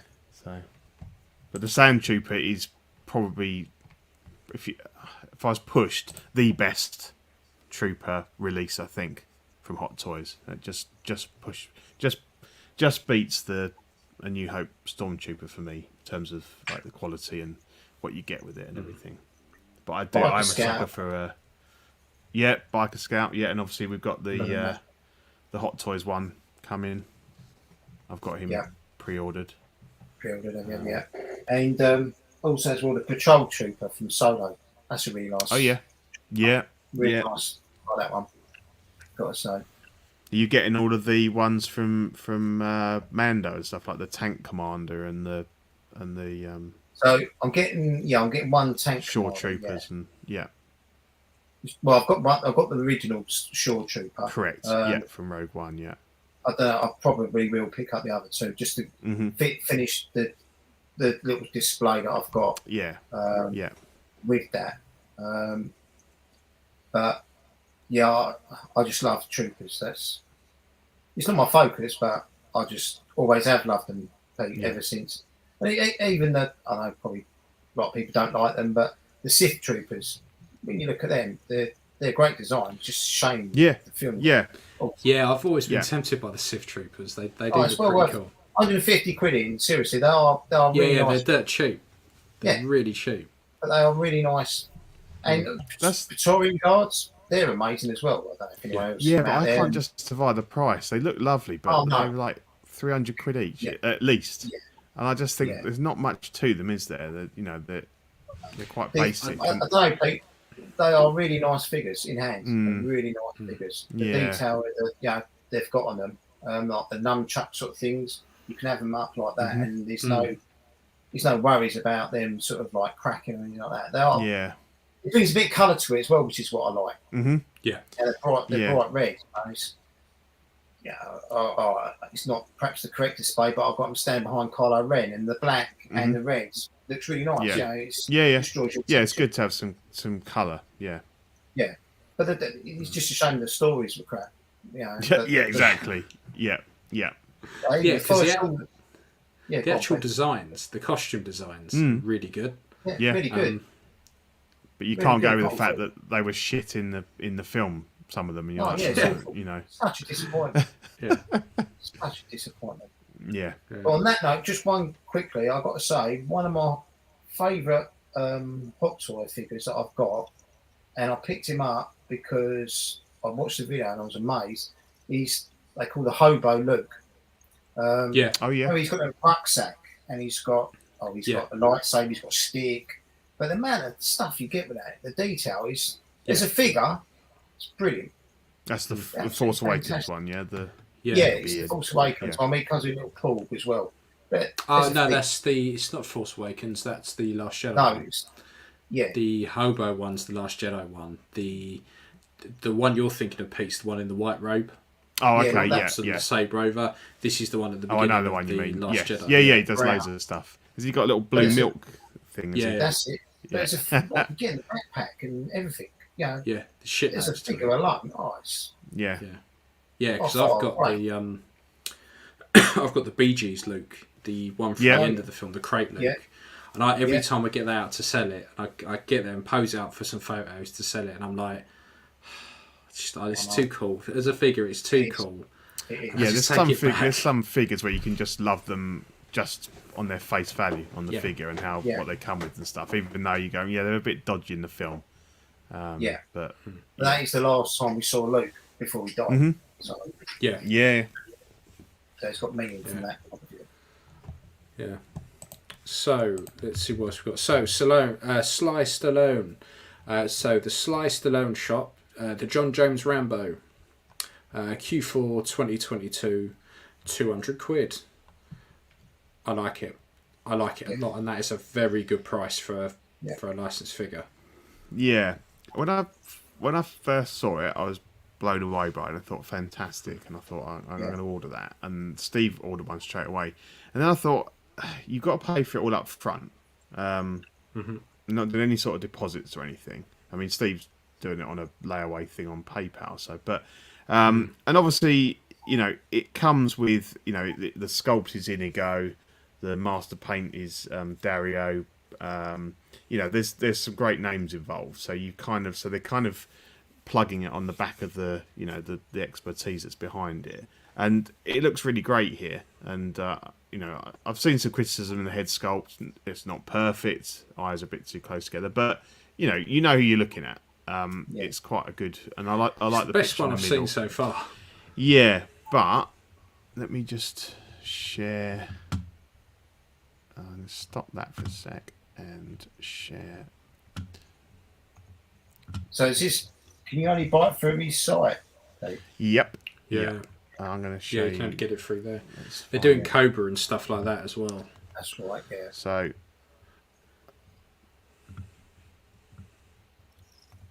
Right, so that is what people Oh shit, is that it? Yeah, so that's a dodgy mobile phone pic, but that doesn't look like the same figure, does it? No. It's really soft in the. Yeah. And people said the dog tags look shit, they're too chunky. So I'm kind of like, you're just thinking, well, is this just a really, really bad picture? But then people are pointing out the jacket, the gap between the pocket and the zip is much bigger. The badge, the flag looks really chunky and sort of stuck on. This strap looks shit. And this t-shirt. I don't know. I'm kind of like thinking, I'm glad I didn't actually put a pre-order in. Because doesn't look. Yeah, that don't look too smart. No. I mean, the thing is, you can take a low res photo on a phone, and it will make anything look shit. But like you just pointed out, when we look at stuff like the sleeves are too short. Yeah. That's why you're seeing not only the jumper underneath, but the peg. Fucking wrist peg and shit like that. Yeah. Yeah, I'm not. That's. Do you think the hand's been cut a bit too short as well? Yeah. And it looks like that should have had one of the large wrist pegs instead of the tiny one. It just does. Yeah, it's not looking. No. And the dog tags are far too big. They're too big, aren't they? They're really thick plastic. They're saying they're metal, but I mean, they don't look metal. And if they are, they're oversized. Definitely, they're really crudely sort of printed. If you had it on the shelf and you looked at, you'd know exactly who it was, but you wouldn't expect it to be. But it does look like an Action Man, doesn't it? It looks.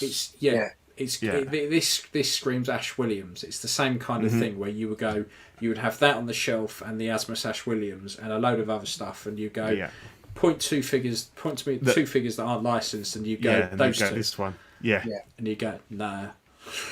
I mean, so we'll have to see what it's like in hand, but it's not not good so far.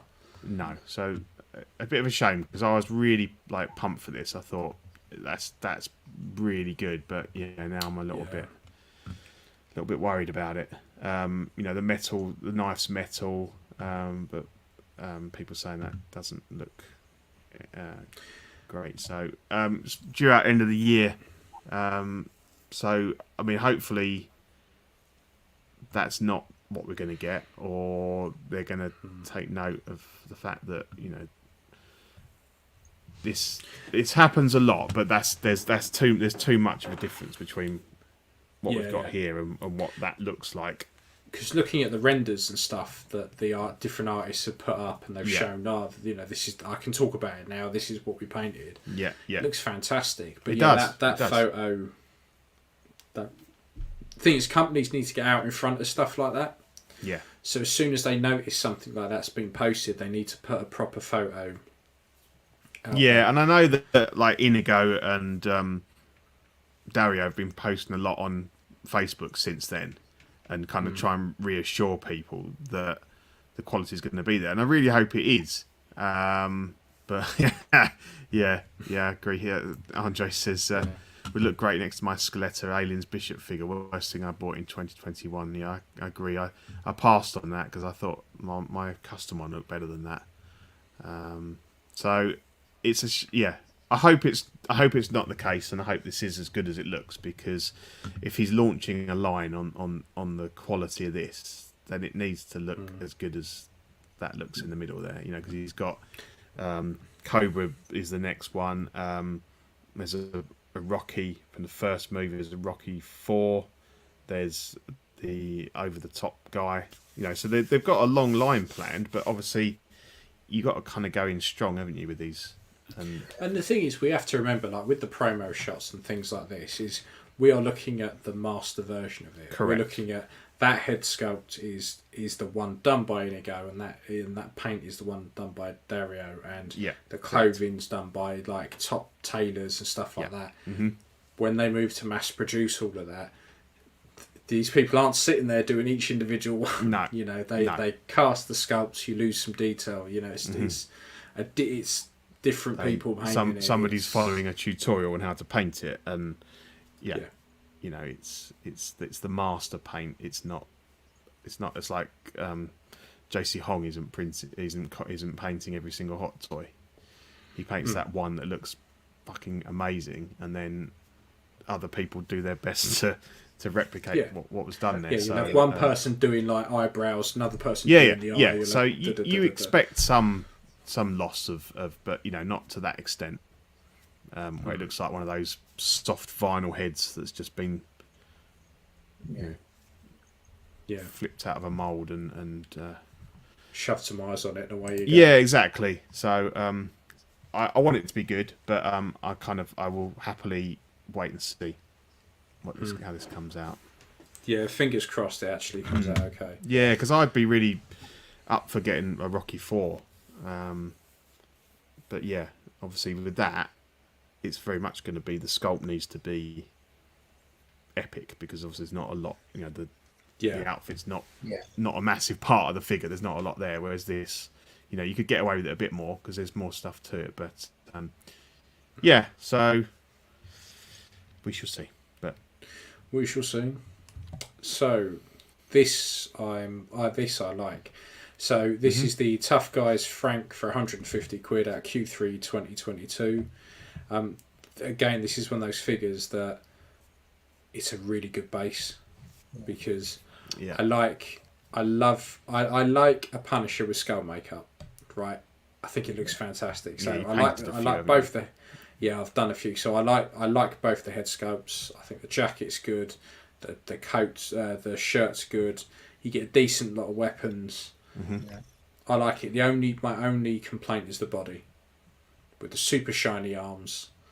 Yeah. So you really want that on something a bit more beefier, to be fair. 150. Then if you get a Fyson, or you know, takes it just a speech over 200. Yeah, but you know, you got 200 quid and you have a definitive comic Punisher. Yeah. So yeah, I've got no problem with that. None at all. No, very good. No issue with that. And again, this is this Tough Guys line, which they've got the craze, haven't they, and some other bits and pieces. So they're looking good, but obviously we haven't seen anything released from them yet. So yeah, that's the thing. So we've also got the Tiger Toys Hellkiller for 135 at Q2 2022. It seems every couple of years this Killian pops up Yeah. with some other company making it. I mean, the Ron Perlman Hellboy films weren't amazing at all. No, he was amazing. I think he made those. He was films, a decent. but, Yeah. But they weren't great. They weren't amazing films. No. I don't. I think we're just flogging a dead horse at this point. I don't. Even for £135, it's like, well,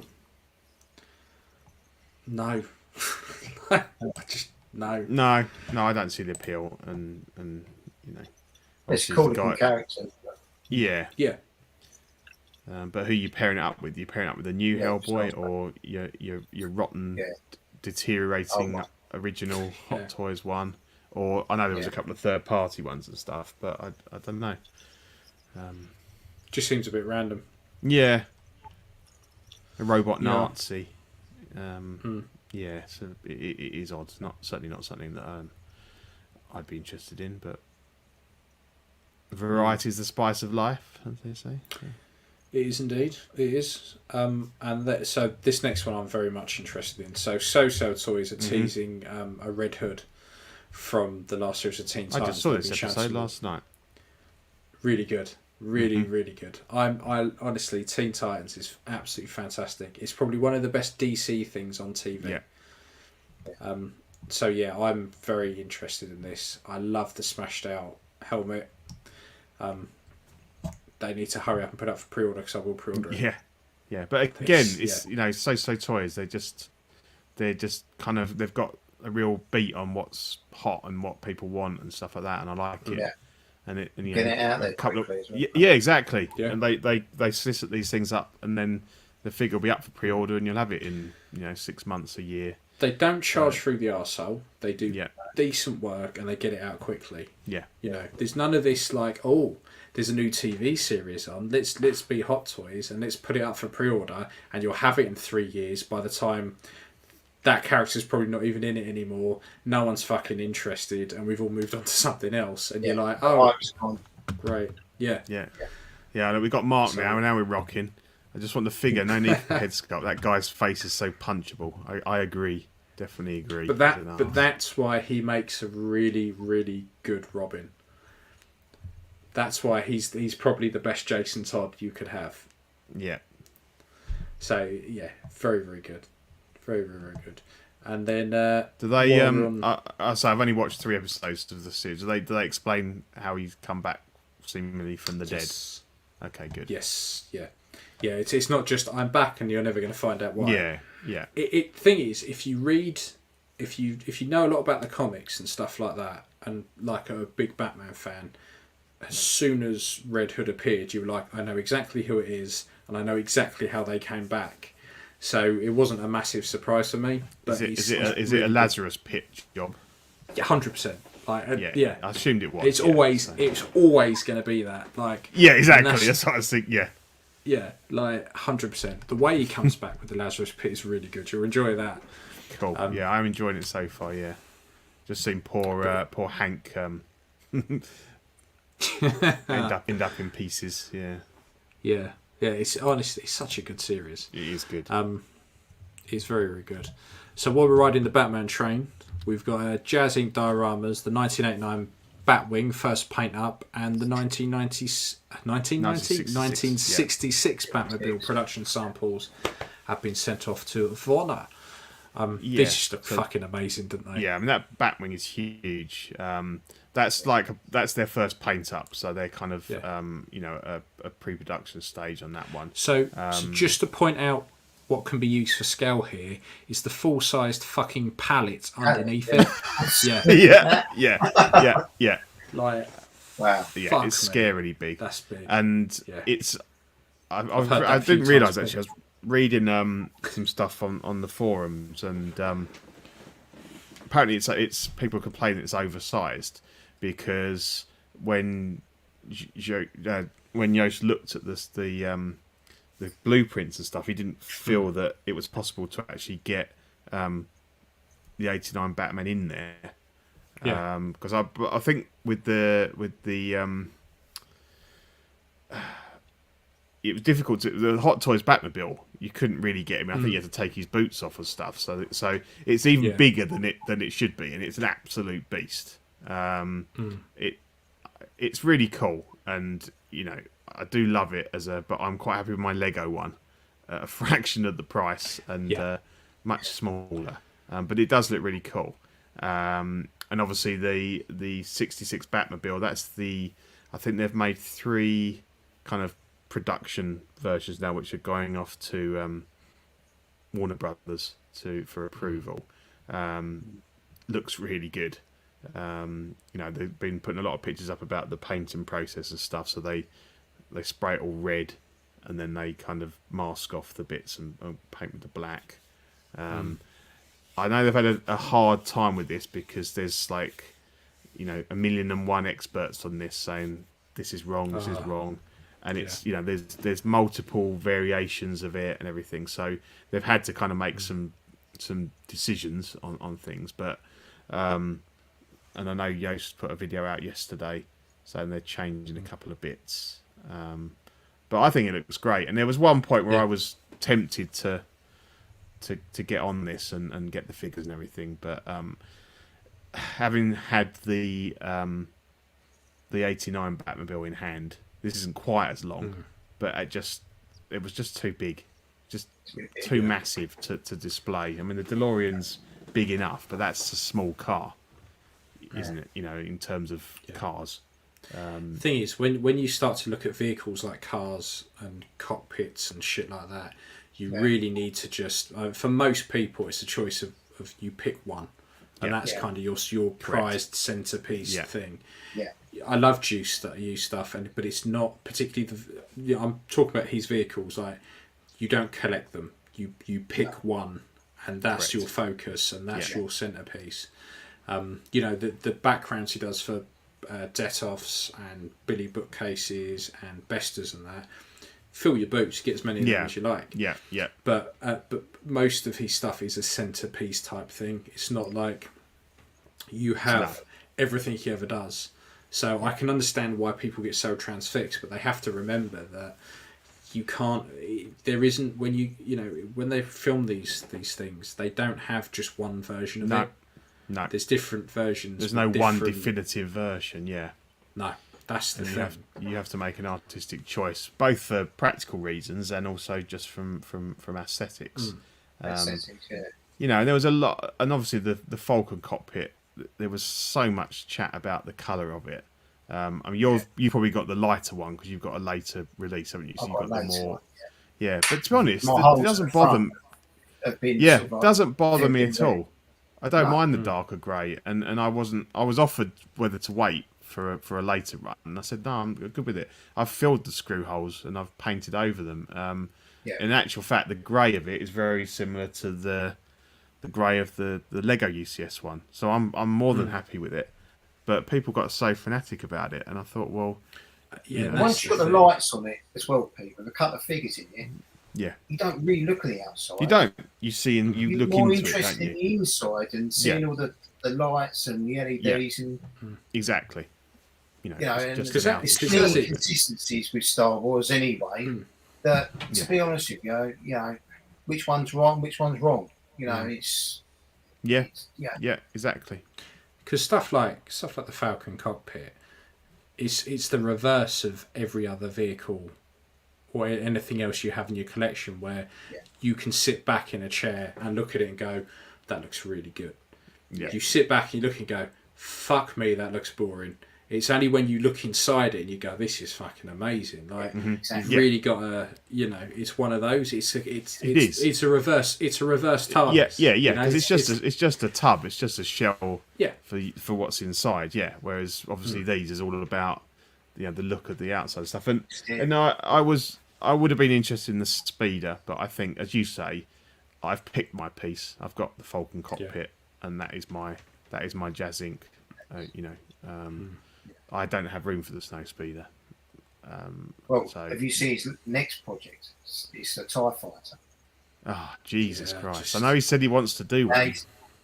So he's not sure if he's just going to do the cockpit itself, Pete, Or Yeah. it's one other guy that's, I don't know if you guys have seen him on Facebook. I've seen he's it. actually made the wings on it as well. And They're it's ridiculous, aren't they? They'll be about 5 foot tall. So, it's massive. so when I had the Black Series one, Yeah. it wouldn't fit in one of these. Like it would not. It would not fit. It cannot go in those. It's too big. There is when it comes to stuff we collect, there is too big. Like most people will not be able to do anything with that type. The only other one I might be interested in is he's going to do. He wants to do an X-wing cockpit. Yeah. So I might look into that. Because that wouldn't be that big. No, because that's quite. Well, let's be honest. It's a giant fucking penis shaft. Yes. Like you could probably get that in most display cases. Like, but you don't even need to go as far as the front. I don't think you just need the and it's quite thin bit as with well, the canopy. Yeah. Yeah. And it's not going to be that thin. much bigger than a figure. So that would be something that if that was like 500-600 quid with all the lights and everything, I might consider that. But I think that's probably as far as I go. As a vintage. So some people are asking him ridiculous things. There's one guy asked him for the Slave 1 or the 5. I know. Price. Yeah. I'm thinking realistically, like, yeah, he's never going to make that in a million years. It costs an absolute fortune. And how many people have honestly got that the money, but the space? It's about it's the size of a small car. I mean, it's ridiculous. Yeah. And I know that there's these guys in America that got these massive, great warehouses, and they've built 1/6 Falcons and stuff. But I mean, that's not reality, is it? No. People, you're going to build the whole Falcon. Well, where the fuck are you going to put it? Are you going to live in it? Because because also as well, if you collect all these other bits of the Falcon as well, that's a massive area because he's done the cargo hold and he's done the other bits. Yeah, and now it's got the pilot station and stuff. I'd love all that, but it's so massive, and to me the cockpit was the more iconic thing. It's where all the shots were. Yeah, whenever you see the Falcon, it is always in the cockpit, wasn't it? Really, correct. Yes, and it's a character in its own right. I think. Yeah. It's in all the movies. It's such a massive part of them. And the way Han is in, like, how worried he is about it in Jedi and stuff. It's a character. It's and you worry for it and stuff like that. So, Mario says 3.75 is a sweet spot for vehicles. I mean, of course it is. Yeah, I agree. 100%. And that henceforth, that's why Hot Toys don't really do vehicles because room, it's practicality wise. Exactly. And whilst the American market is more tolerant of this sort of stuff because they have the space, the Asian market, I think, a lot of those places, they've got less room than we've got. Hong Kong and places like that, and Japan and things. So it's nice, but they've got to think of the bottom line at the end of the day. And I know that Yoast, he's not really making. I don't know whether the Warner Brothers thing will change that, but I think he's honest in the fact that he's not making massive profits from this stuff. It's very much a labour of love, and he doing it because he loves doing it as well. And Hot Toys is beyond that point. They're not going to make something if they don't think they're going to make money off of it. So So I agree here with Vintage Rebellion. If you just want the exterior of the Falcon, a black wash and a Hasbro Hero Series is way better than it's right to be. Yeah, because honestly, Zach's most done of a that repaint, kind of hasn't stuff it? It looks really good. Most of that kind of stuff, like a lot of the Hasbro stuff, particularly a lot of the older Hasbro stuff, you chuck a wash on it, and fuck me, the amount of hidden detail, it's ridiculous. It just instantly transforms. Like, brilliant, fantastic. I think there is a video where Jedi Patrol actually gets a sideshow speeder bike and the Hasbro one. And there are differences. You're gonna expect it, but with Ian's skills that he's got, he could quite easily make it look just as good. I've had a couple of those before, and they are really well detailed. Yeah, like they're insane. And a lot of the 90s 12-inch Hasbro stuff, fucking brilliant. Like a lot of their aliens and Tauntaun vehicles due they did. back. That's what you got. Yeah, Tom. Gamora and Guards as Yeah. well. The Heroes of the Force, Gamora and Guards they did. Fantastic. Like, they just need a little bit of TLC, and they are very good. Like, their Yoda as well, from Clone Wars was also very good. There's loads they've done that with a little bit of love can get. In fact, those Anakin heads, those burnt crispy Anakin. Oh yeah, the heads ones you've been. that I did. Those are just casts of a Hasbro sculpt. They're rare as rocking all shit to find. Like a gen. Sometimes like they Hasbro. just nailed stuff. Like the old Hasbro indie boots with the repaint are some of the best looking boots you can get that don't cost an absolute fortune. You know, so there's some good stuff out there. Tom Pete was fantastic. Yeah. That's a fraction of the price of what you paid for your. I just couldn't justify the sideshow one, and I saw this one come up, and I was like, I'm having it because you saw it as well, Ian, didn't you? Were tempted, and I haven't done that much to it. To be honest, most of the work had been done, but I did add some like leather saddle and some like fur and stuff and everything. But it's great. But again, that's great little projects that can really get you sort of like that practicing.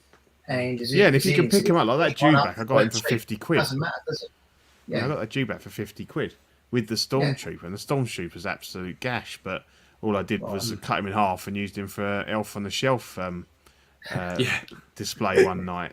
But you know, as you say, if you can get them for that sort of money, then go to town on it. If you end up ballsing it up, then it makes no difference. No, but that one again, I just repainted it and swapped all the saddle and the reins and stuff for real leather stuff, and it looks great.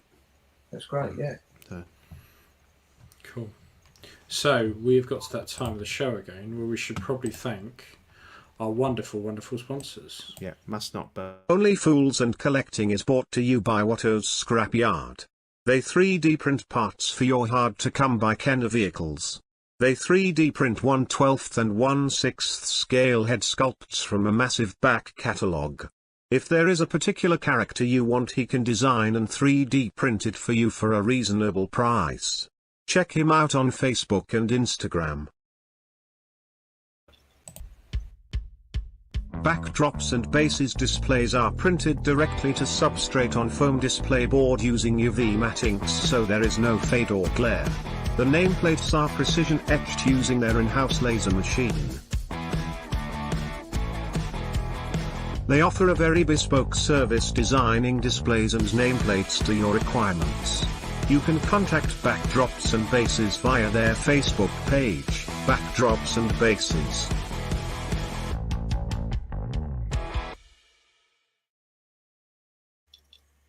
Thank you very much, gents. Yeah, hit them up. They are both fantastic people. Very nice. Well worth it. Go forth and order. Definitely. Add that extra edge to your collection. So let's go straight into Shenanigans! Shenanigans! Shenanigans! What?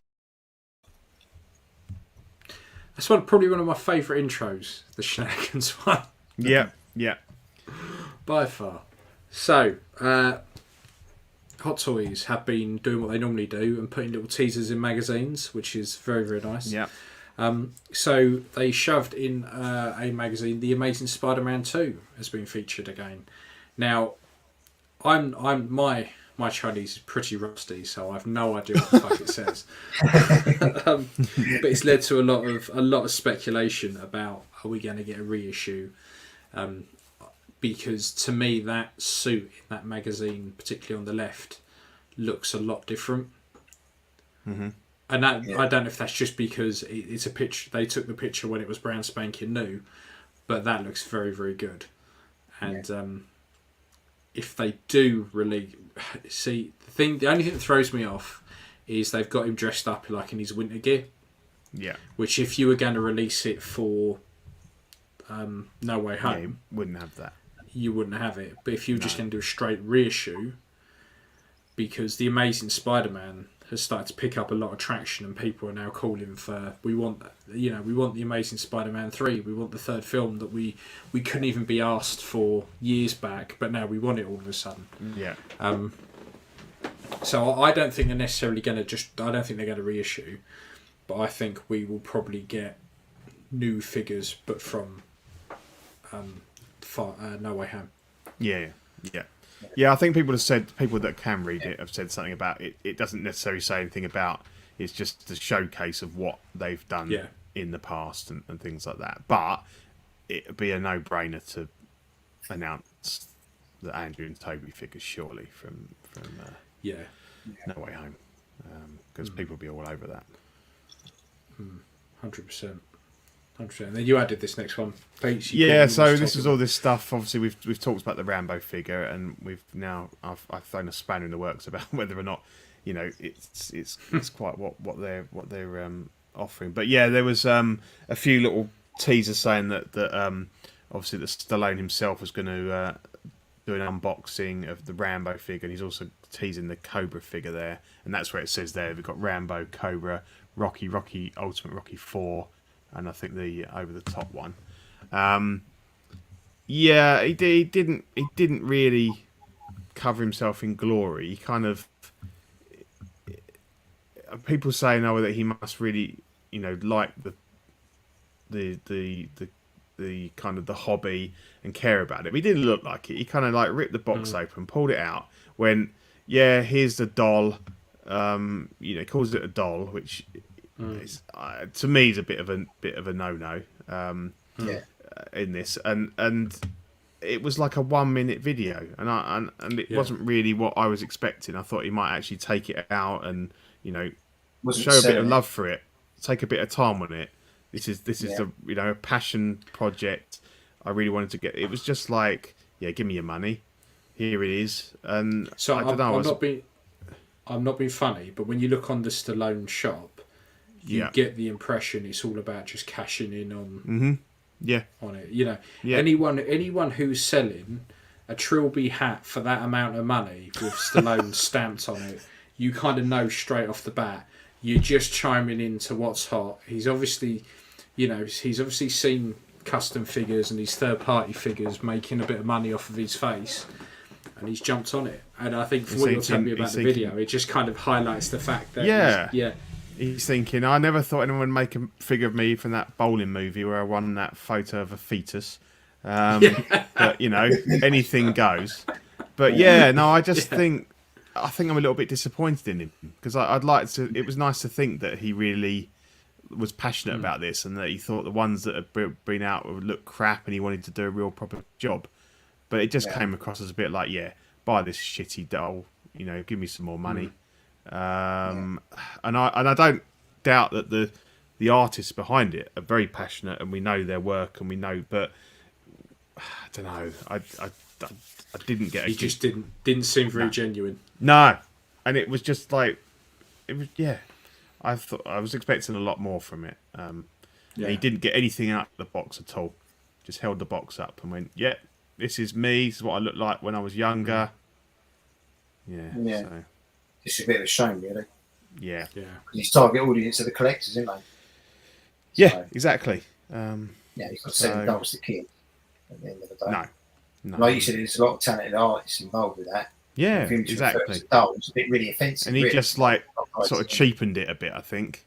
You didn't feel like he was promoting a real high-end, expensive quality figure. It was like, it's me from Action Man. Yeah, which is maybe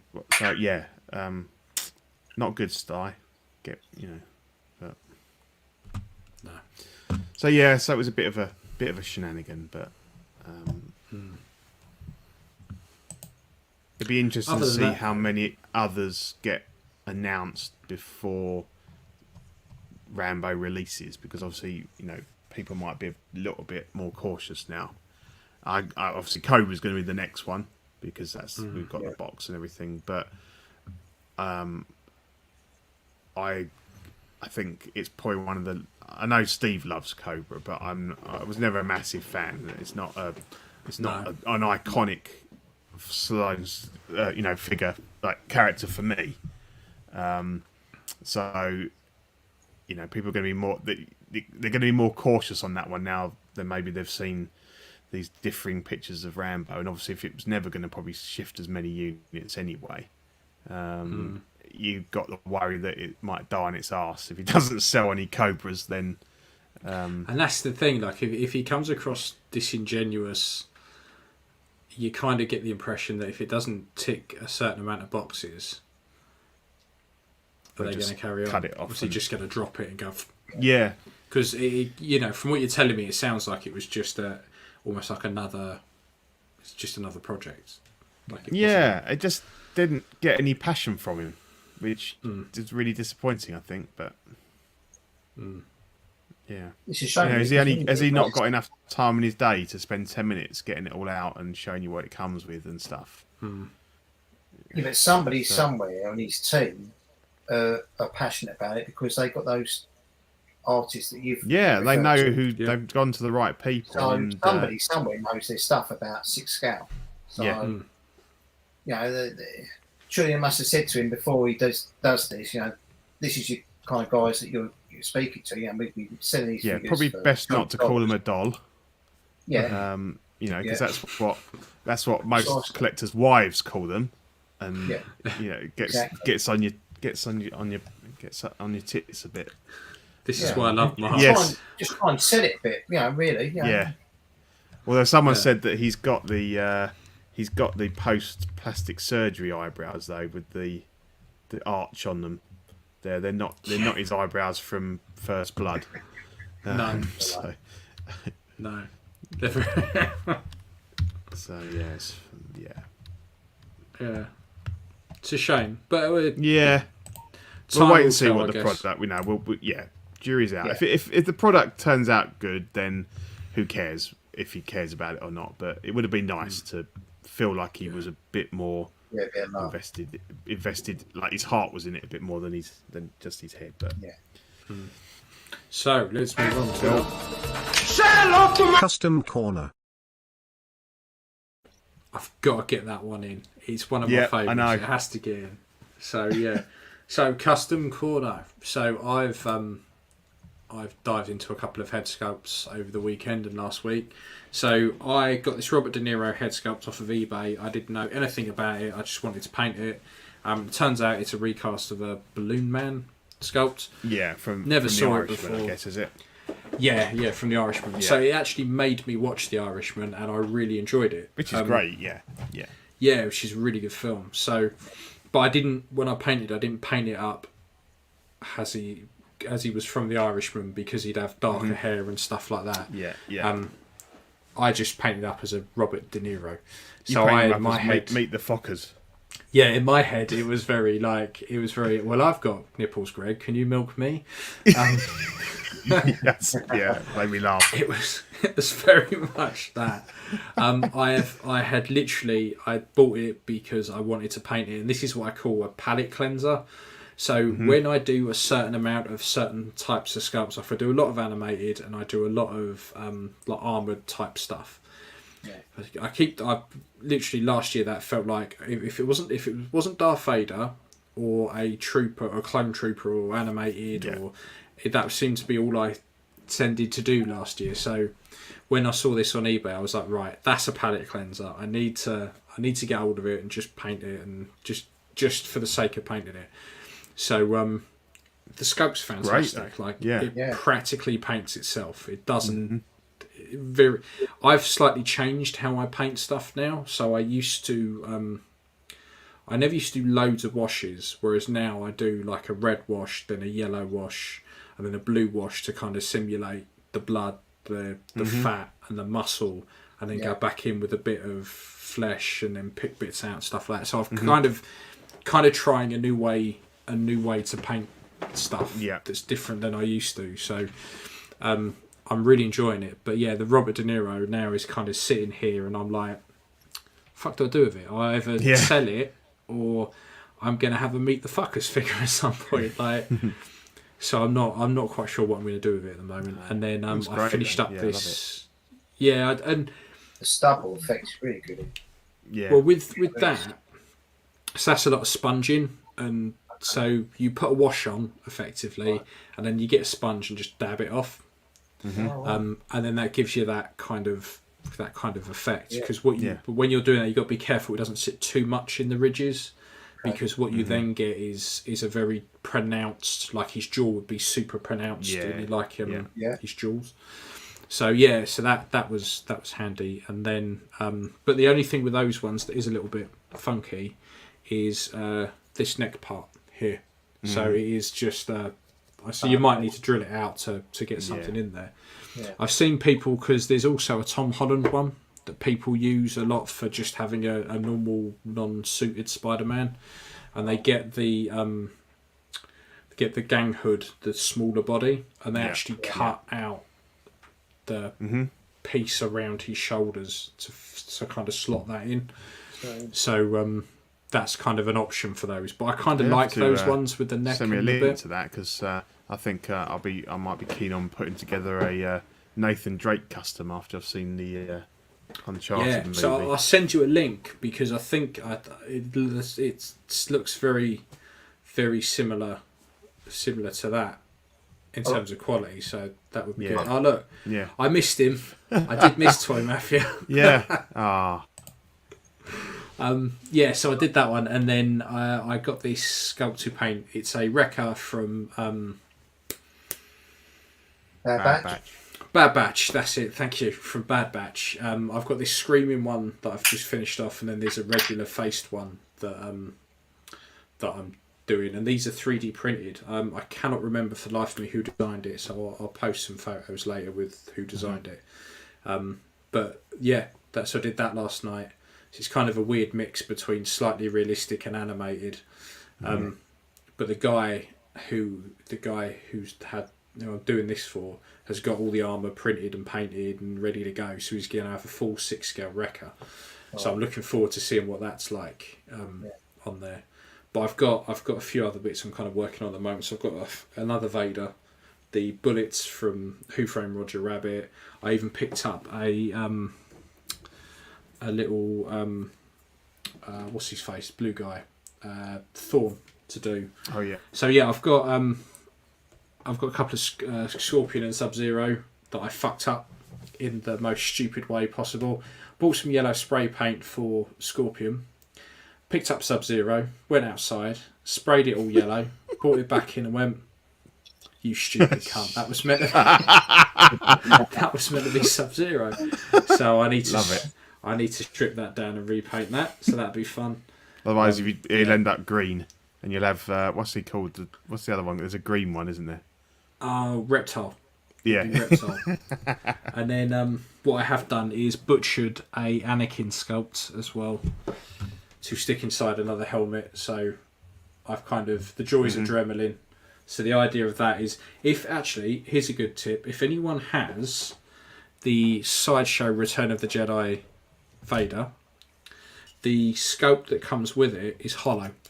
So you can pop the little head out, you can break it all apart, and then if you go on eBay, you can get a recast of a new Hope, of the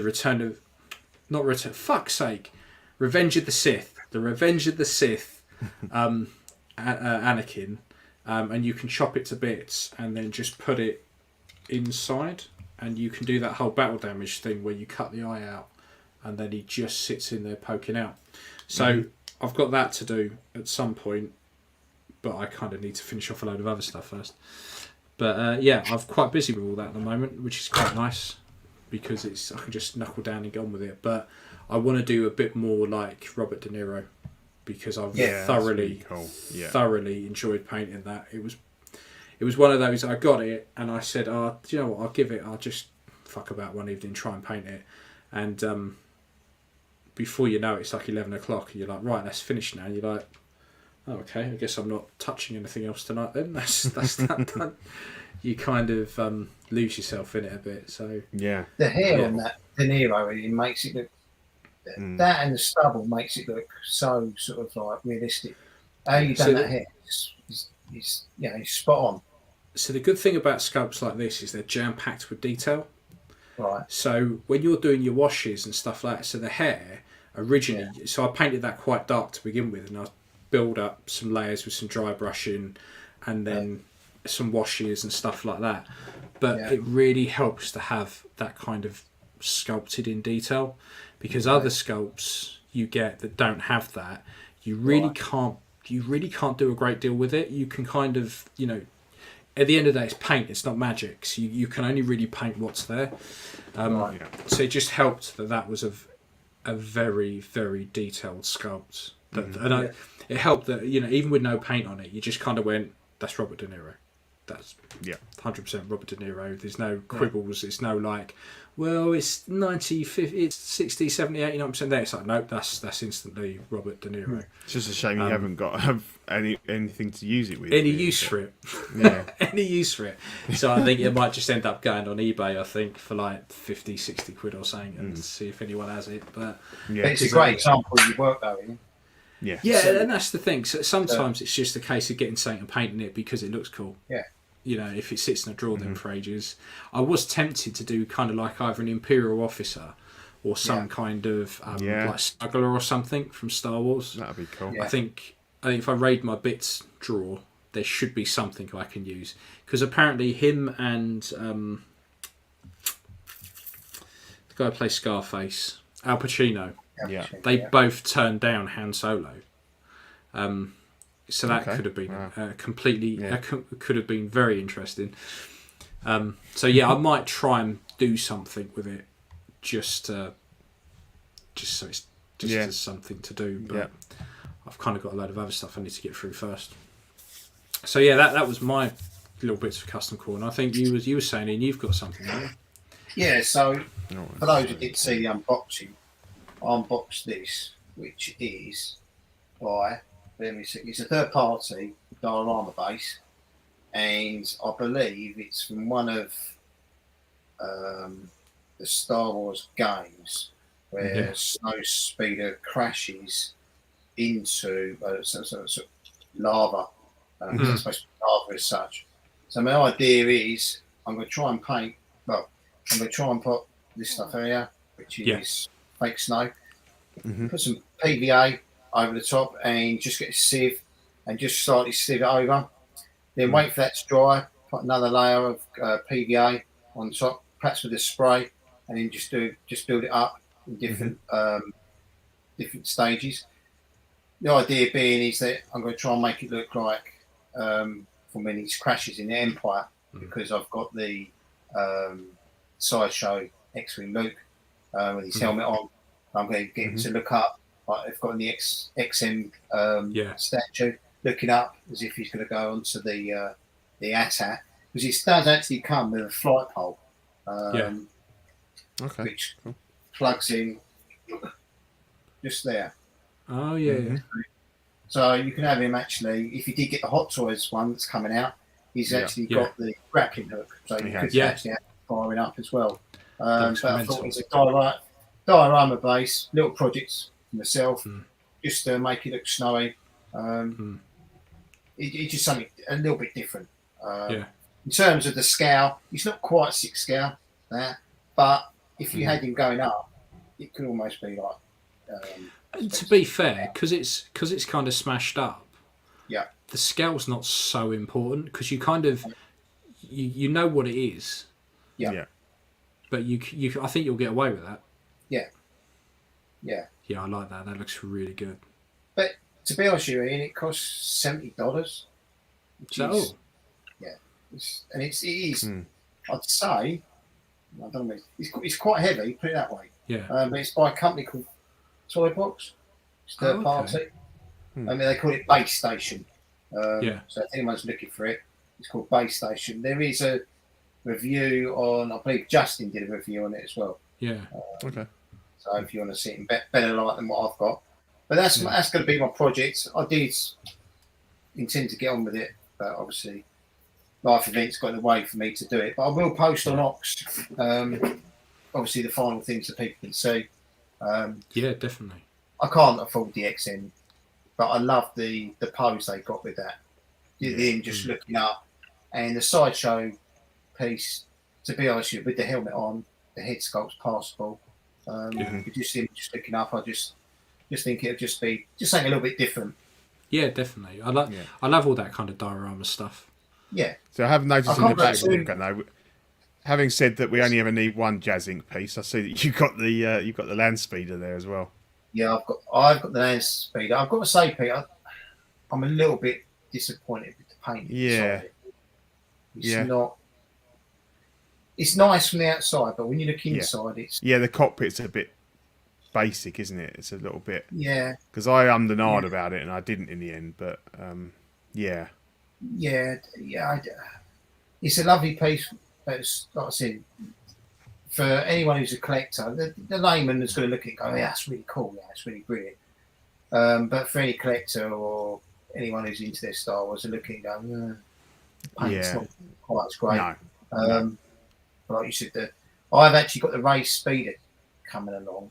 Okay, Releases that, which looks a lot better with the paint apps. So whether you juice is obviously, I think the land speeder was quite an early one, wasn't it? Like one of the first vehicles, so you can kind of see where he's kind of got a hell of a lot better. I think so. Yeah, he's progressed. Yeah. I've toyed with the idea of perhaps maybe dabbling in it myself, but I don't know. There's a lot. There are other things I've got to get on with first. I'll sort my display layout out first, really. But it's that diorama piece. Hopefully, fingers crossed, I can put it off. But yeah, again, for anyone out there, I'll use the groups for advice. This is my project. Hit up Ian or Zach and say, look, any ideas, whatever, and that's the way you learn. I always found with like diorama stuff, the best the videos you want to watch, the people who do like gaming scenery for like tabletop miniatures and model railroad yes. people. Yeah. Have you watched that on telly? There is a program at the moment on it. Yeah. What There's some they really do, good stuff. it's like making trees. Yeah, it's insane, absolutely mental. But I used that snow when I did my Chewbacca. Right, like the Hoth version where he's all like windswept and that. Yeah. So the good thing about that stuff is you can just sprinkle it on and go, job done. Yeah. You can stick it down with PVA, and then what I used to do, and you can do this with sand as well, like if you're doing a sand base, is PVA it, dip like sieve your sand on it, or even just get an old lunchbox, fill it up with like dry sand, and just plonk the fucker in. Right. Take it out. Do that a couple of times, and then I used to get really cheap matte spray, and I used to just spray it with that, and it would kind of like it would then seal it. So then, if you ever put, because the problem is if you don't kind of seal it, is whenever you then put a figure on it, you can rub it off. So this made it like rock hard. And then I used to put like little actual. I used to go to like the garden centre, and you used to get those like slate chippings and stuff. Yeah. And I used to put those on bases and cover those in sand and grass and shit, and they come out quite well as well. But yeah. Oh, brilliant. Try. Yeah, I mean that snow's really good. Yeah. It's not that expensive either. No, like I think, you can I get. think what's this? This is doesn't tell me much there is in there. But I got it from like Hobbycraft or guys in the States. Was it Hobby Lobby? But yeah, it's a big decent amount, and just sprinkle it on and If you run out, give us a shout, because I swear I've got 2 pots of that. Yeah. Okay. And I'm only ever going to need 1 pot of it. I don't know why I've ended up with 2, but I've got another one knocking around somewhere. I don't think I've thrown it away. So if you need more, give us a shout and I'll post it down to you. Okay, thanks, Sam. No worries. Right, let's have a look at your posters. Yeah, so you've got some posters you're going to talk about. Right, so this is so good. I know you guys don't really do prints, and I know it's one sick, but this guy here, he's a UK illustrator, graphic designer, and his first piece that I ever saw was Mando Season 1. Fantastic piece. His name is Fraser Gillespie. I think he's based down in Brighton. But just the composition, everything, it was fantastic. couldn't get it for love nor money. So I actually went on his website and hit him up and said, "Look, Fraser, any chance that you might have one of these season 2 ones going?" And he said, "Sure."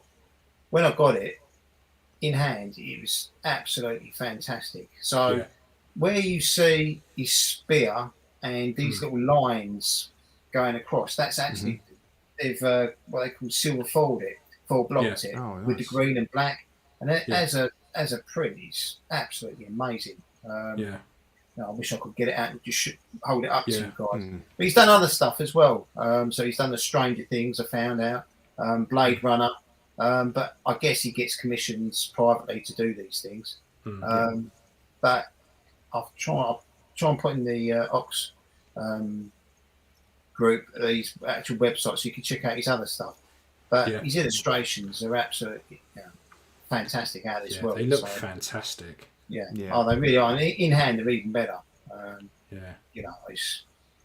can't tell you too much about it because I did reach out to him, but I think it's his birthday today, so he didn't get back to me. But I was hoping to get a bit more background information on him, how he gets commissioned to do these pieces. But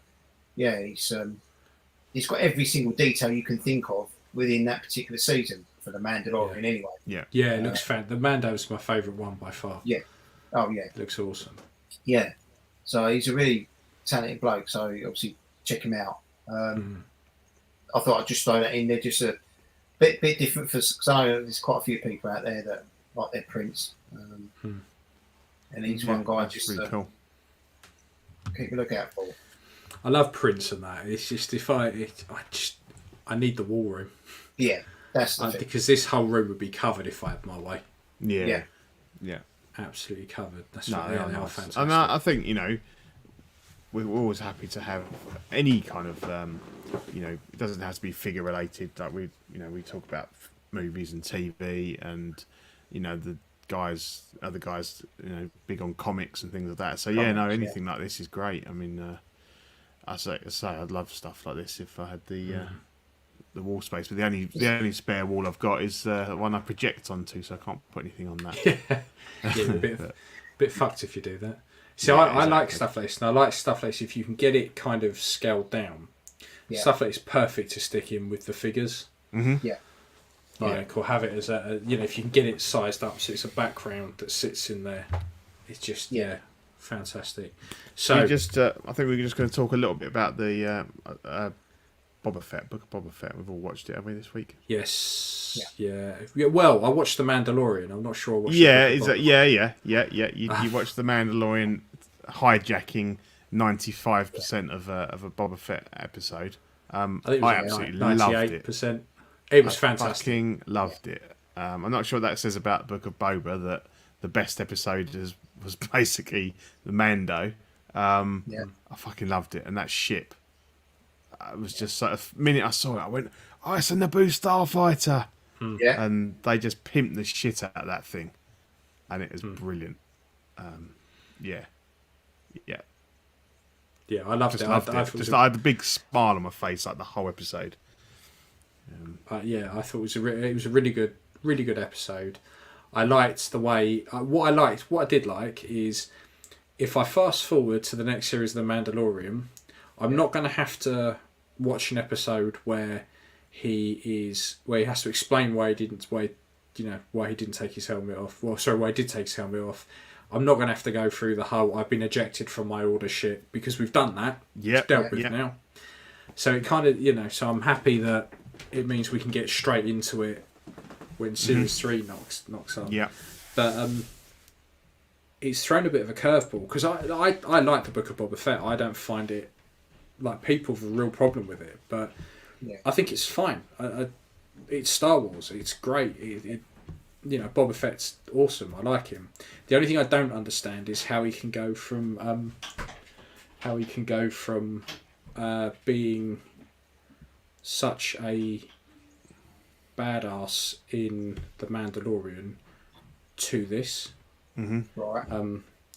Right. So it goes back. I'm sorry to butt in there, Ian. That's right. Just give us 2 seconds. I've just got to shut the door that's swung open.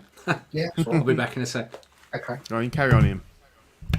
So basically, listen to this Force podcast when they do the after show.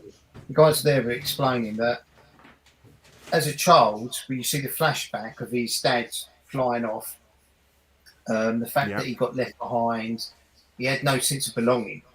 When he was found by the Tusken Raiders, for once he found like he belonged to something, that he had people around him that had his back, obviously needed him. So therefore it changed his outlook on the way things should be. So when he's sitting there and Fennec saying that, you know, you should rule with fear, and he takes a completely different task, only because of what he's learned through being the Tusken Raiders and through his like childhood. So that's the reason why we're not seeing such a badass Boba Fett that we all knew from the originals, sequels, the original trilogy. Yeah. Because all of a sudden now he's found that, you know, these Tusken Raiders have taught him something different. Well, they would it became his family, didn't they? Family, family never had, basically. And for once, there are people that rely on him, whereas before he was just Boba Fett that all he had to get money for from his bounties was just to keep his own arse, really. That was it. But now he's found trust and loyalty. So, for example, when he saved Fennec, she paid him back by trusting him. Yeah. And that's the way he gained respect, not by her fearing him, but for her loyalty. And I think that's why we're seeing a different kind of Boba makes sense. Yeah. Which is what the two guys are trying to get across. So I think that's where like Jabba, as she said, you know, Jabba ruled with fear. He's seeing that, well, perhaps that's not the way. The way is by them respecting me. Which I think he got that from, you know, in the very first one when he killed that sand beast that came out. They learnt to, because obviously he killed him, saved the kid. They learnt to respect him because of it, and I think that's where he learnt. Well, okay, so I don't have to be, you know, this fearful savage. I can be gain respect, and I think that's why we're seeing a different Boba Fett, basically. Which once I kind of understood it, you kind of think, okay, well that's the reason why he's not walking around wearing this mask that you can't see the face. They can see people can see his face, and he's not such a threatening sort of like figure. Which I guess that's the way that the guys wanted to portray. I think it probably would have got a bit boring as well, Pete, and it would be another carbon copy of the Mando if he was just walking around. Yeah, I think you're right. All the time. Yeah, I don't think he could have made a series out of it.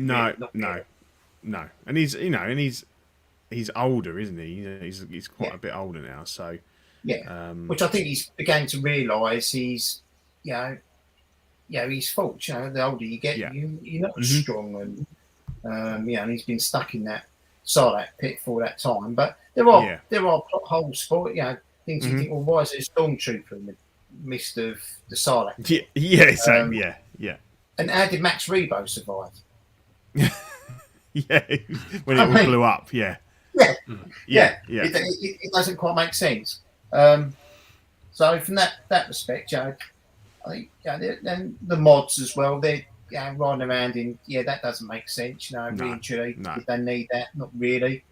But this latest one I thought was it tied it all in really really nicely. So when he's out in the desert, it's all dark. He sees that flare from when Mando's obviously fighting Fennec, and then he goes and finds out. It's all fitting in quite nicely together. No, I didn't. I was quite happy with it, but I just absolutely loved the return of the return of the king, as people were saying. So it was just cool, and that ship is brilliant. Be interesting to see where it goes, because how many episodes we got left? What, two? Two, I think. Yeah, there's 7 in total. Yeah. So it'd be interesting to see, because if the next episode is just another Mandalorian, he's going to go off and see Grogu and give him whatever the fuck he's made. Yeah, and we're going to see Luke again, you think?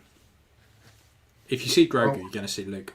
Yeah. So there is rumours and I don't know how correct this is, but apparently, Harrison Ford's been rumoured to be in it, and they're going to de-age him, but that's only rumours. I don't know how true that is.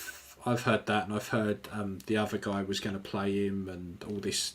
Yeah, I've heard loads. Yeah, so I mean, it'd be interesting. Be interesting to see. So we've got 2 weeks, so 2 episodes. Yeah. So cool. I think it could be good. Yeah. So I think before we go into the people who are very, very lovely Patreoners, we are going to do a little bit of a giveaway. So what we wanted to do was Backdrops and Bases are going to put up for you lovely people a nameplate of your choosing. So this is just a Lord of the Rings one. And you watch, I'll get the glare so you can't see it. There you go. Very nice. So, very nice. So, it doesn't have to be a Lord of the Rings one. It can be whatever you like.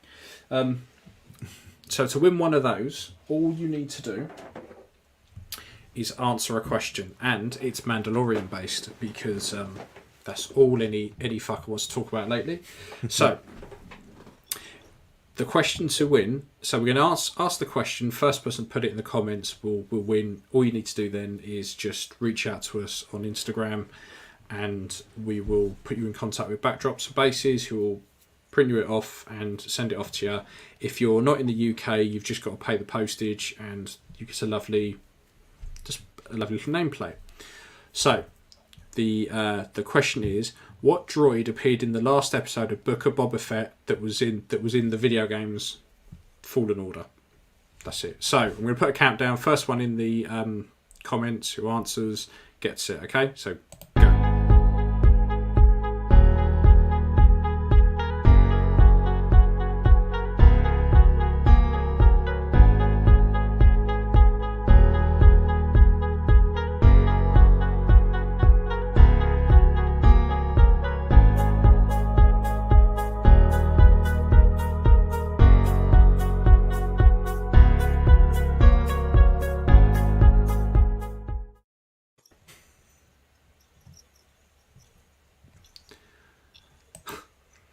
Oh dear.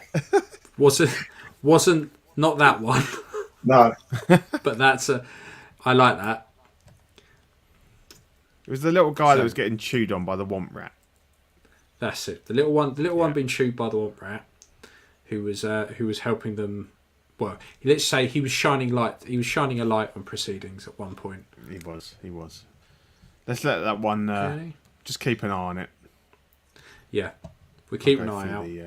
You go through those. We keep an eye out.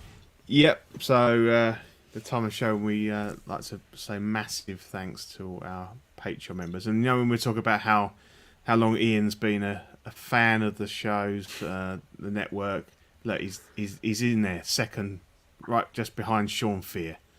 So thanks, Ian. We've got Sean Fear, Ian Seavey, Rene Mendez, Eric Mariscal, Quinn Aguirre, Leah Hernandez, who's in the chat, King Louis, Mark Pearson in the chat, Paul Schreiber, James Colley, Joao Brader, Equan, who's here tonight, Chris Van Serena, Ben Thomas, Chris Leddy, Ruben K.S. Rivera Jr., David Jones, Sweet Danny Lee, Deanie Martin, Stephen Crep, Big Fern, King Zach, Caesar Marroquin, Mike Cruz, Lisa Martin Bermondsky, Rick De Gregorio, Alvin Jules, John the Everyday Collector, Ricardo Valdez, Jose CZ, Erwin Asusina, Illustrious Rayner, Alid Morgan, Scott Smith, Don Mayton, Bowler Boy, Jimmy James, Mario Cortez, Stephen Percher, Sean Yahtzee, Scott Bradley, Stephen Maria Stanley, Jesse Contreras, Eddie Manzanares, Joe Corpus, Louis Bennett, Chip Perrin, Jimmy Hernandez, Gigi the Judgmental, and Brenton Palmer. Thank you all very much. Much appreciated. Oh, we've got is that good enough? Got him. That's good enough. Yeah. Gigi, yep, you win. That was it. It was the BD Droid. So, if you hit us up on Instagram, on the Only Fools and Collecting. So, it's literally Only Fools and Collecting, all one word. Hit us up on that and send us your address, and I will get that sent over to Backdrops and Bases. And I'll get you guys in touch so you can chat about what you want. Yep. Cool. Congratulations, my man. Very cool. Yep. So, Yeah, and we've got some. These are our YouTube channels. I see that we've got some little jokey ones coming in here now to amuse us all. So we have Mojo Z78, Absolute Irwin, Test Just 1, DK Avengers 702, OMFG Rick, Mike Oxlong. Thank you very much. OG Brilliant. Fan, the Penreekers, Mark Pearson, Ben Thomas, Justin Harass, and Paul Schreiber. So that's something else you can do if you want, and I think you get a discount if you're already a Patreon as well. So join us there. If you're not already on the Patreon list and you fancy getting on board, Ian, do you enjoy the Patreon chat? Are you a active member on that? Not really, Pete, because it's just the time. Yeah. Apparently it just I'm goes on the crazy. Patreon chat. No, but it's after dark. I can't catch because it's. Oh, okay. like, Yeah, in the yeah. middle. So, I watch the replays. Yeah, Get but access to it. yeah, but I mean, everybody says it's quite a cool little thing to be in, and there's some like it's quite a nice. It's extending the CW family, so it's good. So yeah, if you want to get involved, we've got 3 tiers: Sweet Angel tier, $5 a month. You get a sticker sent straight to your door, as well as access to Ox After Dark replay, which Ian was saying there. Obviously, if you're not in the US, you're not really going to be watching that at 3 or 4 o'clock in the morning. Certified Crispy gets you a tier. A tier includes an official Certified Crispy certificate on first pledge, systems of figure fixed by Zach, and all the benefits of the previous tier. And the What a Guy flex in his tier gets a signed collecting weekly live 18x24 silhouette poster. Doubles all the stickers we send, so you can send them to your friends and family, and all the benefits of the previous tiers. And I think there might be a mug involved in there now as well. So There's a few mugs involved. Well, yeah, us amongst them, mate. Yeah. So what I'll do is I'm going to drop a link in for the Patreon if you want to sign up for that. So yeah, I think that one of the biggest perks of being a Patreon member is you get the famous CW network stickers, which a lot of them are designed by Manny, and he's absolutely smashing these. They're brilliant. So January, I don't know if it's probably too late to get on the January one now, but we had the debut of El Profesoro sticker, Mario with the Death Star background, very cool, and In and Outs with Eddie, Mario, and John there, pretty cool Inox sticker. So we're on to February. So those of you that might not have listened, we have the Ringcast, which is Mark Pearson's baby, and so he wanted to do a mashup of the main cast of hosts as different characters. So obviously the first one was going to be Oxfather, Gandalf, and then we were all asked to pick who we wanted to be in the sticker. So I've gone with Aragorn. So for February, you're going to get me and Zach as Lord of the Rings characters, and then obviously we've got Danny and Mark to come later, and possibly the rest of the crew as well. So what's so funny, Ian? I've just figured out who your sticker reminds me of. Go on. Hang on. I think if I just share my screen.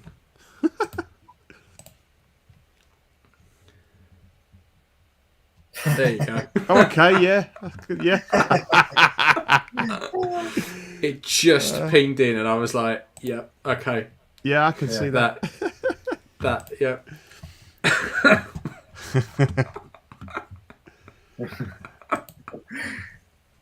So yeah, I think they're pretty cool. I think they've turned out well. Yeah. So No, he's nailed it. Yeah, He has nailed it. To be fair, they're really cool. So who are you fancying? Yeah.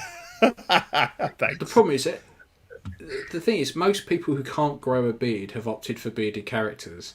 So I'm going to have to go for someone like fucking Gollum. Yeah. That's the thing. I know I wouldn't mind Sean Bean. I'll be a Boromir. Yeah. But I think I'm going to end up getting stuck with Gollum. So Nice. So yeah, that's good. That's cool. So looking forward to getting one of them. We have a TeePublic where you can buy T-shirts with the logos of the shows and bits and pieces we've done over the years. So if you fancy that, I've just dropped the link to that in the chat. Go and have a look on there. There's a nice OFAC one down in the corner. Treat yourself to that. Okay. And I shall let Ian take us through the rest of the network. So this is us, the network. We got Collecting Weekly hit their 200th episode the other day. So that's 200 episodes of Zach telling everyone what to do. Well done. Fantastic. Well done. Well done, guys. Well done for getting there, boys. Very good. After dark or early in the fucking morning for everyone this side of the pond. Fantastic show. Well worth a watch. They generally sit back to back and masturbate. That kind of stuff. Stuff they can't do before the watershed. We got Collecting Weekly live unboxing where we will just unbox anything. It doesn't matter. Box of tissues, pack of socks. We are there with little white gloves on unboxing it.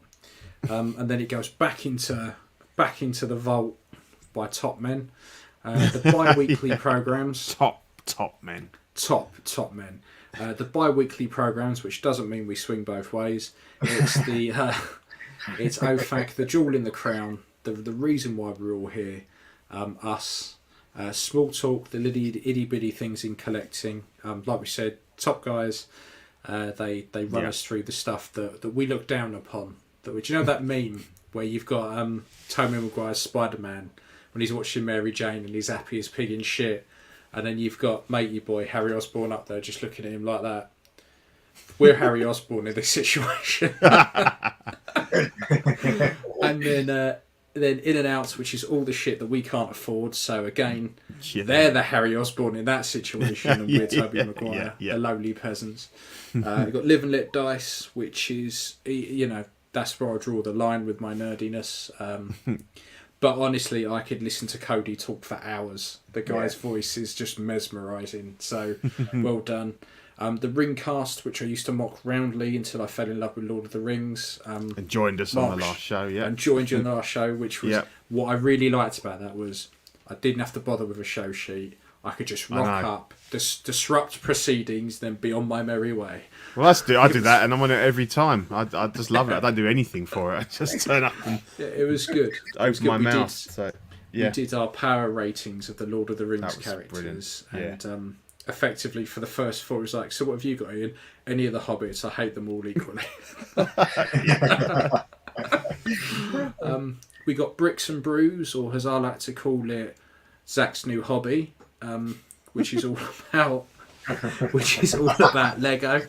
And they pretend to drink, I don't know, milk and make Lego sets. So yeah, it's fantastic. To be fair, they do have some very, very cool Lego sets, because when grown-ups get to a certain age, they have a certain amount of disposable incomes. They can buy all the toys that make kids jealous. So well worth giving that a watch. In fact, if you like Lego, Lego Masters Australia is back on the telly at the moment. So that's worth a watch if you like Lego. The stuff those fuckers do is. I really miss the UK one. I loved that. It's a shame they haven't kept it going. Yeah, so they're only on Series 2 in Australia, and I think it's on every Sunday night, so it's worth watching. And then we got Pose Wars, which looks like a really, really good show. So yeah, that's worth watching. Eddie's just chimed in right at the end. Do you guys watch Afterlife on Netflix? I watched the first series and found it was fucking brilliant, and I can't watch the second series because it's just too sad. It puts me in a real shit mood for the rest of the day, as I think everyone I'm going to love is going to die. So I just don't watch it. You know how much I hate Andy Serkis? Yeah. Yeah, that's what I'm going to say. Don't. No. There's that dog has done nothing to you, Pete. Nothing. I love the dog. Dog's fine. Yeah.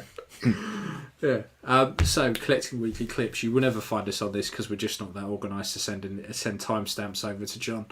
But this is all the goof, gaffs, laughs, all that kind of shenanigans that goes on across all the shows on the network. And fuck me, there's a lot of them. So anytime anyone laughs, this is it. It's all. You hate to see it. I condensed. fucking hate to see that show. Yeah. So yeah, that's it. Yeah, and we've recently just passed 1,600 subscribers on YouTube, so we're powering on towards 2,000. So yeah, just thanks a lot, everyone. And if you haven't already subscribed, please do. Yeah, Definitely. Got to say, obviously everyone's saying congratulations to the guys, which is really great for 200 episodes. Yeah. Also as well, thank you to both you two, because I know Ian was perhaps one of the original people. Yeah.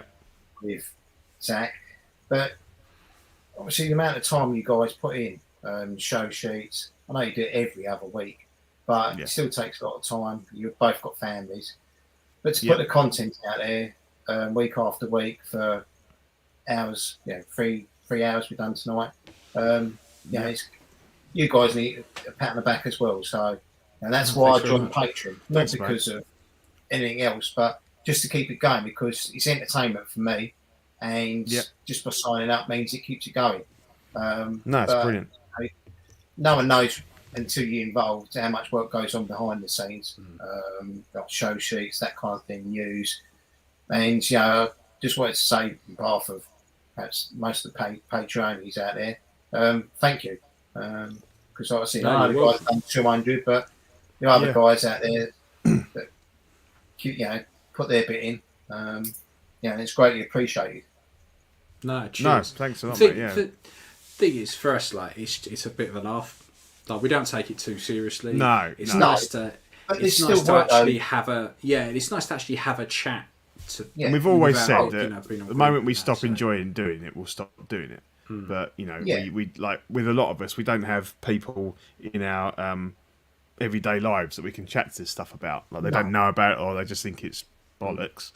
And so we can come on here and chat about stuff and it's just good fun. Devote time to give other people like content and enjoyment.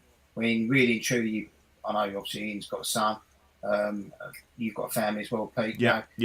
It's precious time that you won't necessarily get back, but you do it week on, week out for little reward apart from your own enjoyment. But there is still, I know you say you like to talk about it, but there is prep work you both got to do beforehand. Oh yeah, no, definitely, just come on and just rock up and go, right, what we're going to talk about tonight. We throw out the illusion that we put very little planning into. No, but it is greatly appreciated for you two anyway. So, cheers, mate. Brilliant. Thanks, mate. And thanks for coming on. Thank you. Really good show. You're more than welcome to come on whenever you like, mate. Yeah, definitely. Yeah, whatever. But thank you. Cool. Right. You have to come on when you've finished your custom bass. Yeah. Show it off. Yeah. See if I fucked it up. Yeah. Well, either way. Yeah. It could always be worse, mate. It could always be worse. Right. Yeah. So it is now 11:45. I was knackered when I started. I'm fucking knackered now. So yeah. So I will love you all and leave you. It's been a great show. Cheers for coming on, Ian. And thanks again, mate. You all next time. Yeah. Thanks for having me. Good night, all. Bye. Yeah. Night. See you later. Bye. Shalom.